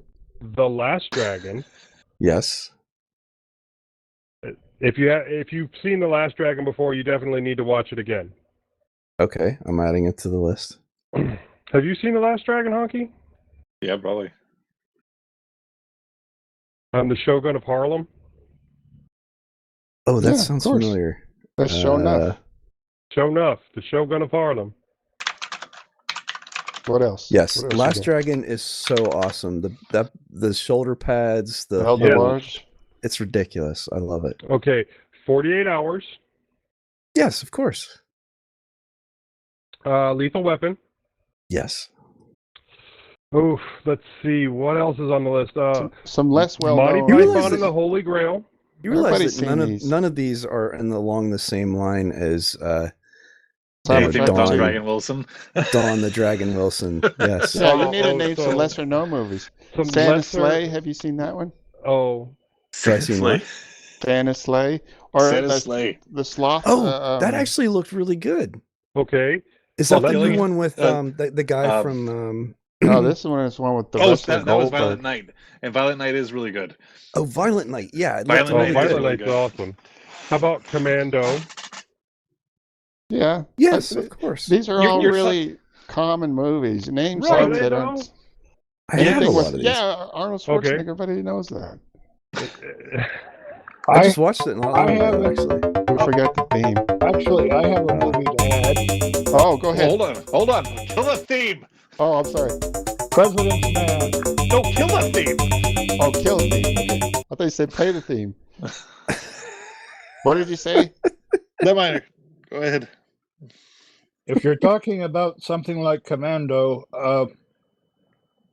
The President's Man, Chuck Norris and company. Oh, Okay. I don't think I've Okay. seen that one. Here's one most of you probably haven't watched that you definitely should. Malice in Wonderland. I did watch that because you Uh, recommended it. Because I recommended it. The President's Man, I got that on my watch list in that minor. I'm going to watch it. It's a TV Nice. movie. Yeah, I got it. I saw it on I saw part of it on YouTube. I got to finish it. A U.S. Okay. president's highly classified secret agent must find a fearless replacement to take over his extremely dangerous military missions. There we go. It's on Prime. Rollerball. Which That's one? a good one. Yes. Both The of 'em. original or Both the of remake? Both of them? Yes. I saw the first one. With James Caan. This is Yeah, a it was good one. horrible. It was good. It was fucking horrible. Well, the president's man. Well, first, Chuck Norris, you can't Go wrong. Yeah, also, I mean, also, it's sort of like our man Sidekicks? Flint. okay. You know, he's just the epitome of the troubleshooter that nobody knows about, but he always shoots his trouble right. Next lesser known movie, or I think it's lesser known, maybe you guys know it. The Big Hit. No, I don't think I know that one. That's the one From- with Mark shit. Wahlberg. Mark, yes, yeah. I saw it in the theaters. And Lou Diamond Phillips. Yes. Is it about smoking weed? No. It's about- a giant hit. The it's whole about movie is just killing one people. long joint. You just hit it until it goes. It takes 2 That's a hours. Cheech and Chong movie, right? The Big Yeah. Hit. That's Yeah, that's yeah. Cheech and Chong. Where they kill people. A lot. Oh, I remember Big that Trouble. one. Not Big Trouble in Little China, but Big Trouble. Big Trouble in Little China. Not- It better be on your list, too. Oh, yeah. Oh, Oh, come come on. on. I watch that at least once a year. Are you kidding? Right. VFW. DFW? V. Like V- a Vic- VFW. Like Veterans of Foreign Wars. The movie is called VFW. Okay. On the list. Danny Trejo. Yeah. Dog Soldiers. Yeah, that's a good one. Nah, I haven't heard that one. Dog Soldiers. It's a werewolf movie. Yes, it is. Oh, you guys have talked about that before. Mm-hmm. If you haven't seen Scott Pilgrim versus the World, Yes, I just watched it last month. Yeah. it took me a long time to watch that too, and I am so sad I missed it when it came out. Yep. This is the first time I watched it, and I've same way. I've looked at it for years. I keep seeing it in the list, and I never watched it. I'll put VFW on my list. Ung Bak Thai Warrior. Yeah, that's good. Don't watch the sequels, just watch the first one. Tony Jaa. Yeah. Okay. Oh, VFW has Fred Williamson in it. VFW's awesome. Let's see. I need to put these in a separate folder, The goods. right? How about you Live hard, think? sell hard. How about you think of a bunch of movies, and then on the next show, you can tell us all. Sahara. Have you watched Sahara? Mm-hmm. Yep. I actually really like that one. It's a good I've movie. seen that. Young Frankenstein. Everybody's watched that though. Of Yeah. course. You have to watch The Last Starfighter every year. Come on. Yes, Nope. of course. All right. Nope. Show's over. Hey, I The actually, The I had Put Bird. it down. You brought up Last Starfighter. I had one Yeah. more. I had one Shut it thing to ask. down. Oh, okay, Do you guys- I really do have to go. I mean, All right. Okay. Yeah, it's time to go. The music Fine. says it's time to go. Good night, everybody. You have to watch The Burbs from with Tom Hanks from Just 1988. watched it. We know Just the watched burbs. it. Everybody knows the burbs. Everybody License knows to that Drive. movie. Yes, the two Corys. Not a good movie. I didn't say they were good movies. Johnny Mnemonic. Yes, just We watched watched that it. on the show, didn't we? That was on the list. Yeah. I put it on the list, but I don't think we ever watched it from the list. Netminer says we have to go. All right, go. Good night, everybody. Go. Cut it. Okay. We can continue talking afterwards. Or do Okay. you want me to do the outro? Is that what that is? Play it Or out. you going to play the music? What's going on here? No, I was doing that because the Netminer is getting tired. I'm getting tired too. But I'll let you call it. You want me to say the outro? I got it. Our next recording date will be January 5th, 2024. Our music is Downright, provided by Klaatu and Broam. We'd like to thank Danny for the use of his Mumble server. Hang on one second. Sorry. Oh, jeez. I wanted to say this in the beginning of the show. I forgot. So the Mumble server, the Jitsi server, the Matrix room, that's all part of LUGcastz property. So you don't have to thank me in the end credits or anything like that. That all belongs to the LUGcast as a whole. And I wanted that you guys to know that it has. I did it because of the LUGcast, not for me. So however you want to do that's what I say. Has nothing to do with me. I'm just a piece of a puzzle. Sharktopus versus whale wolf. You son of a bitch. You had to sneak I'd that like to in, give a didn't you? special thanks to Father Finch, Weed, Dave Morris, Delwyn, and Tony Bemis for all their help and support over the years. All right, I have been Honky Magoo. With us tonight has been Eric. Sorry. Good to see you. See you next time. Hello. Merry Christmas, Eric. Joe. Good night.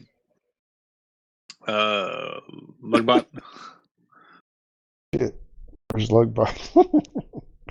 Oh, here he is. Okay. We have gone off the rails. Nah. Sharktopus versus Pterodon. Merry Christmas. There's Oh Lugbot. yeah, right. Merry Christmas. I forgot. Mordancy. Good night, everyone. And, of course, Netminer. Good night. Yeah, our Blue Moon show would be right up against the New Year's, so we probably won't have one. Yeah, that's what I was So- thinking. Just do the New Year's. Don't forget that at 5 a.m. Eastern Standard Time on December 31st. Oh, shit. The hell is this? December 31st at 5 a.m. Eastern Standard Time, we're going to start the recording for the New Year's Eve show. It'll run basically 26 hours, so around 7 a.m. You know what? I'm just going to keep... I got to go. I got inventory on the first, so it's going to just keep running until I get fucking home. And then I'll just edit out the rest of it and whatever it is. So the recording will probably run until about 2 p.m. the next day on January 1st, 2 p.m. Eastern Standard Time, somewhere thereabouts. So... And that's 11 a.m. UTC to all of our foreign friends out there. Yep. Check out hackerpublicradio.org for all the server details. There will be a stream up. I got to test the stuff. I would have tested it tonight, but now I'm going to go to bed. But there will be a stream. There will be, server details. It'll be basically a Delwyn's old server. So the one we use to connect to here. Just go there and go into the Hacker Public Radio Mumble Room. All right, Denny, you going to play the music out this time? Sure, I I'm can do gonna- that. Before you, I'm trying not to cut it off before you play the music. All right. Good night, everybody. Good night. Good night, everybody. Good night, everybody.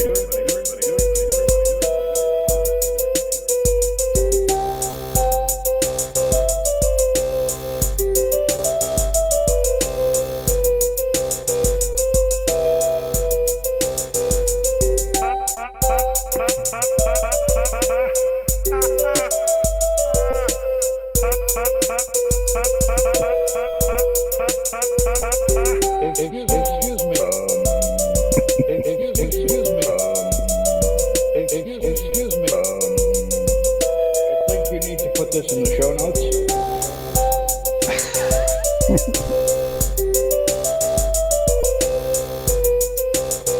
Oh my god, is it over yet? Almost. Linux is amazing. Everybody's got to get in there. Linux is amazing. Good night, everybody. There's no Danny in there. I know. What do you know? Oh, well. Solar babies.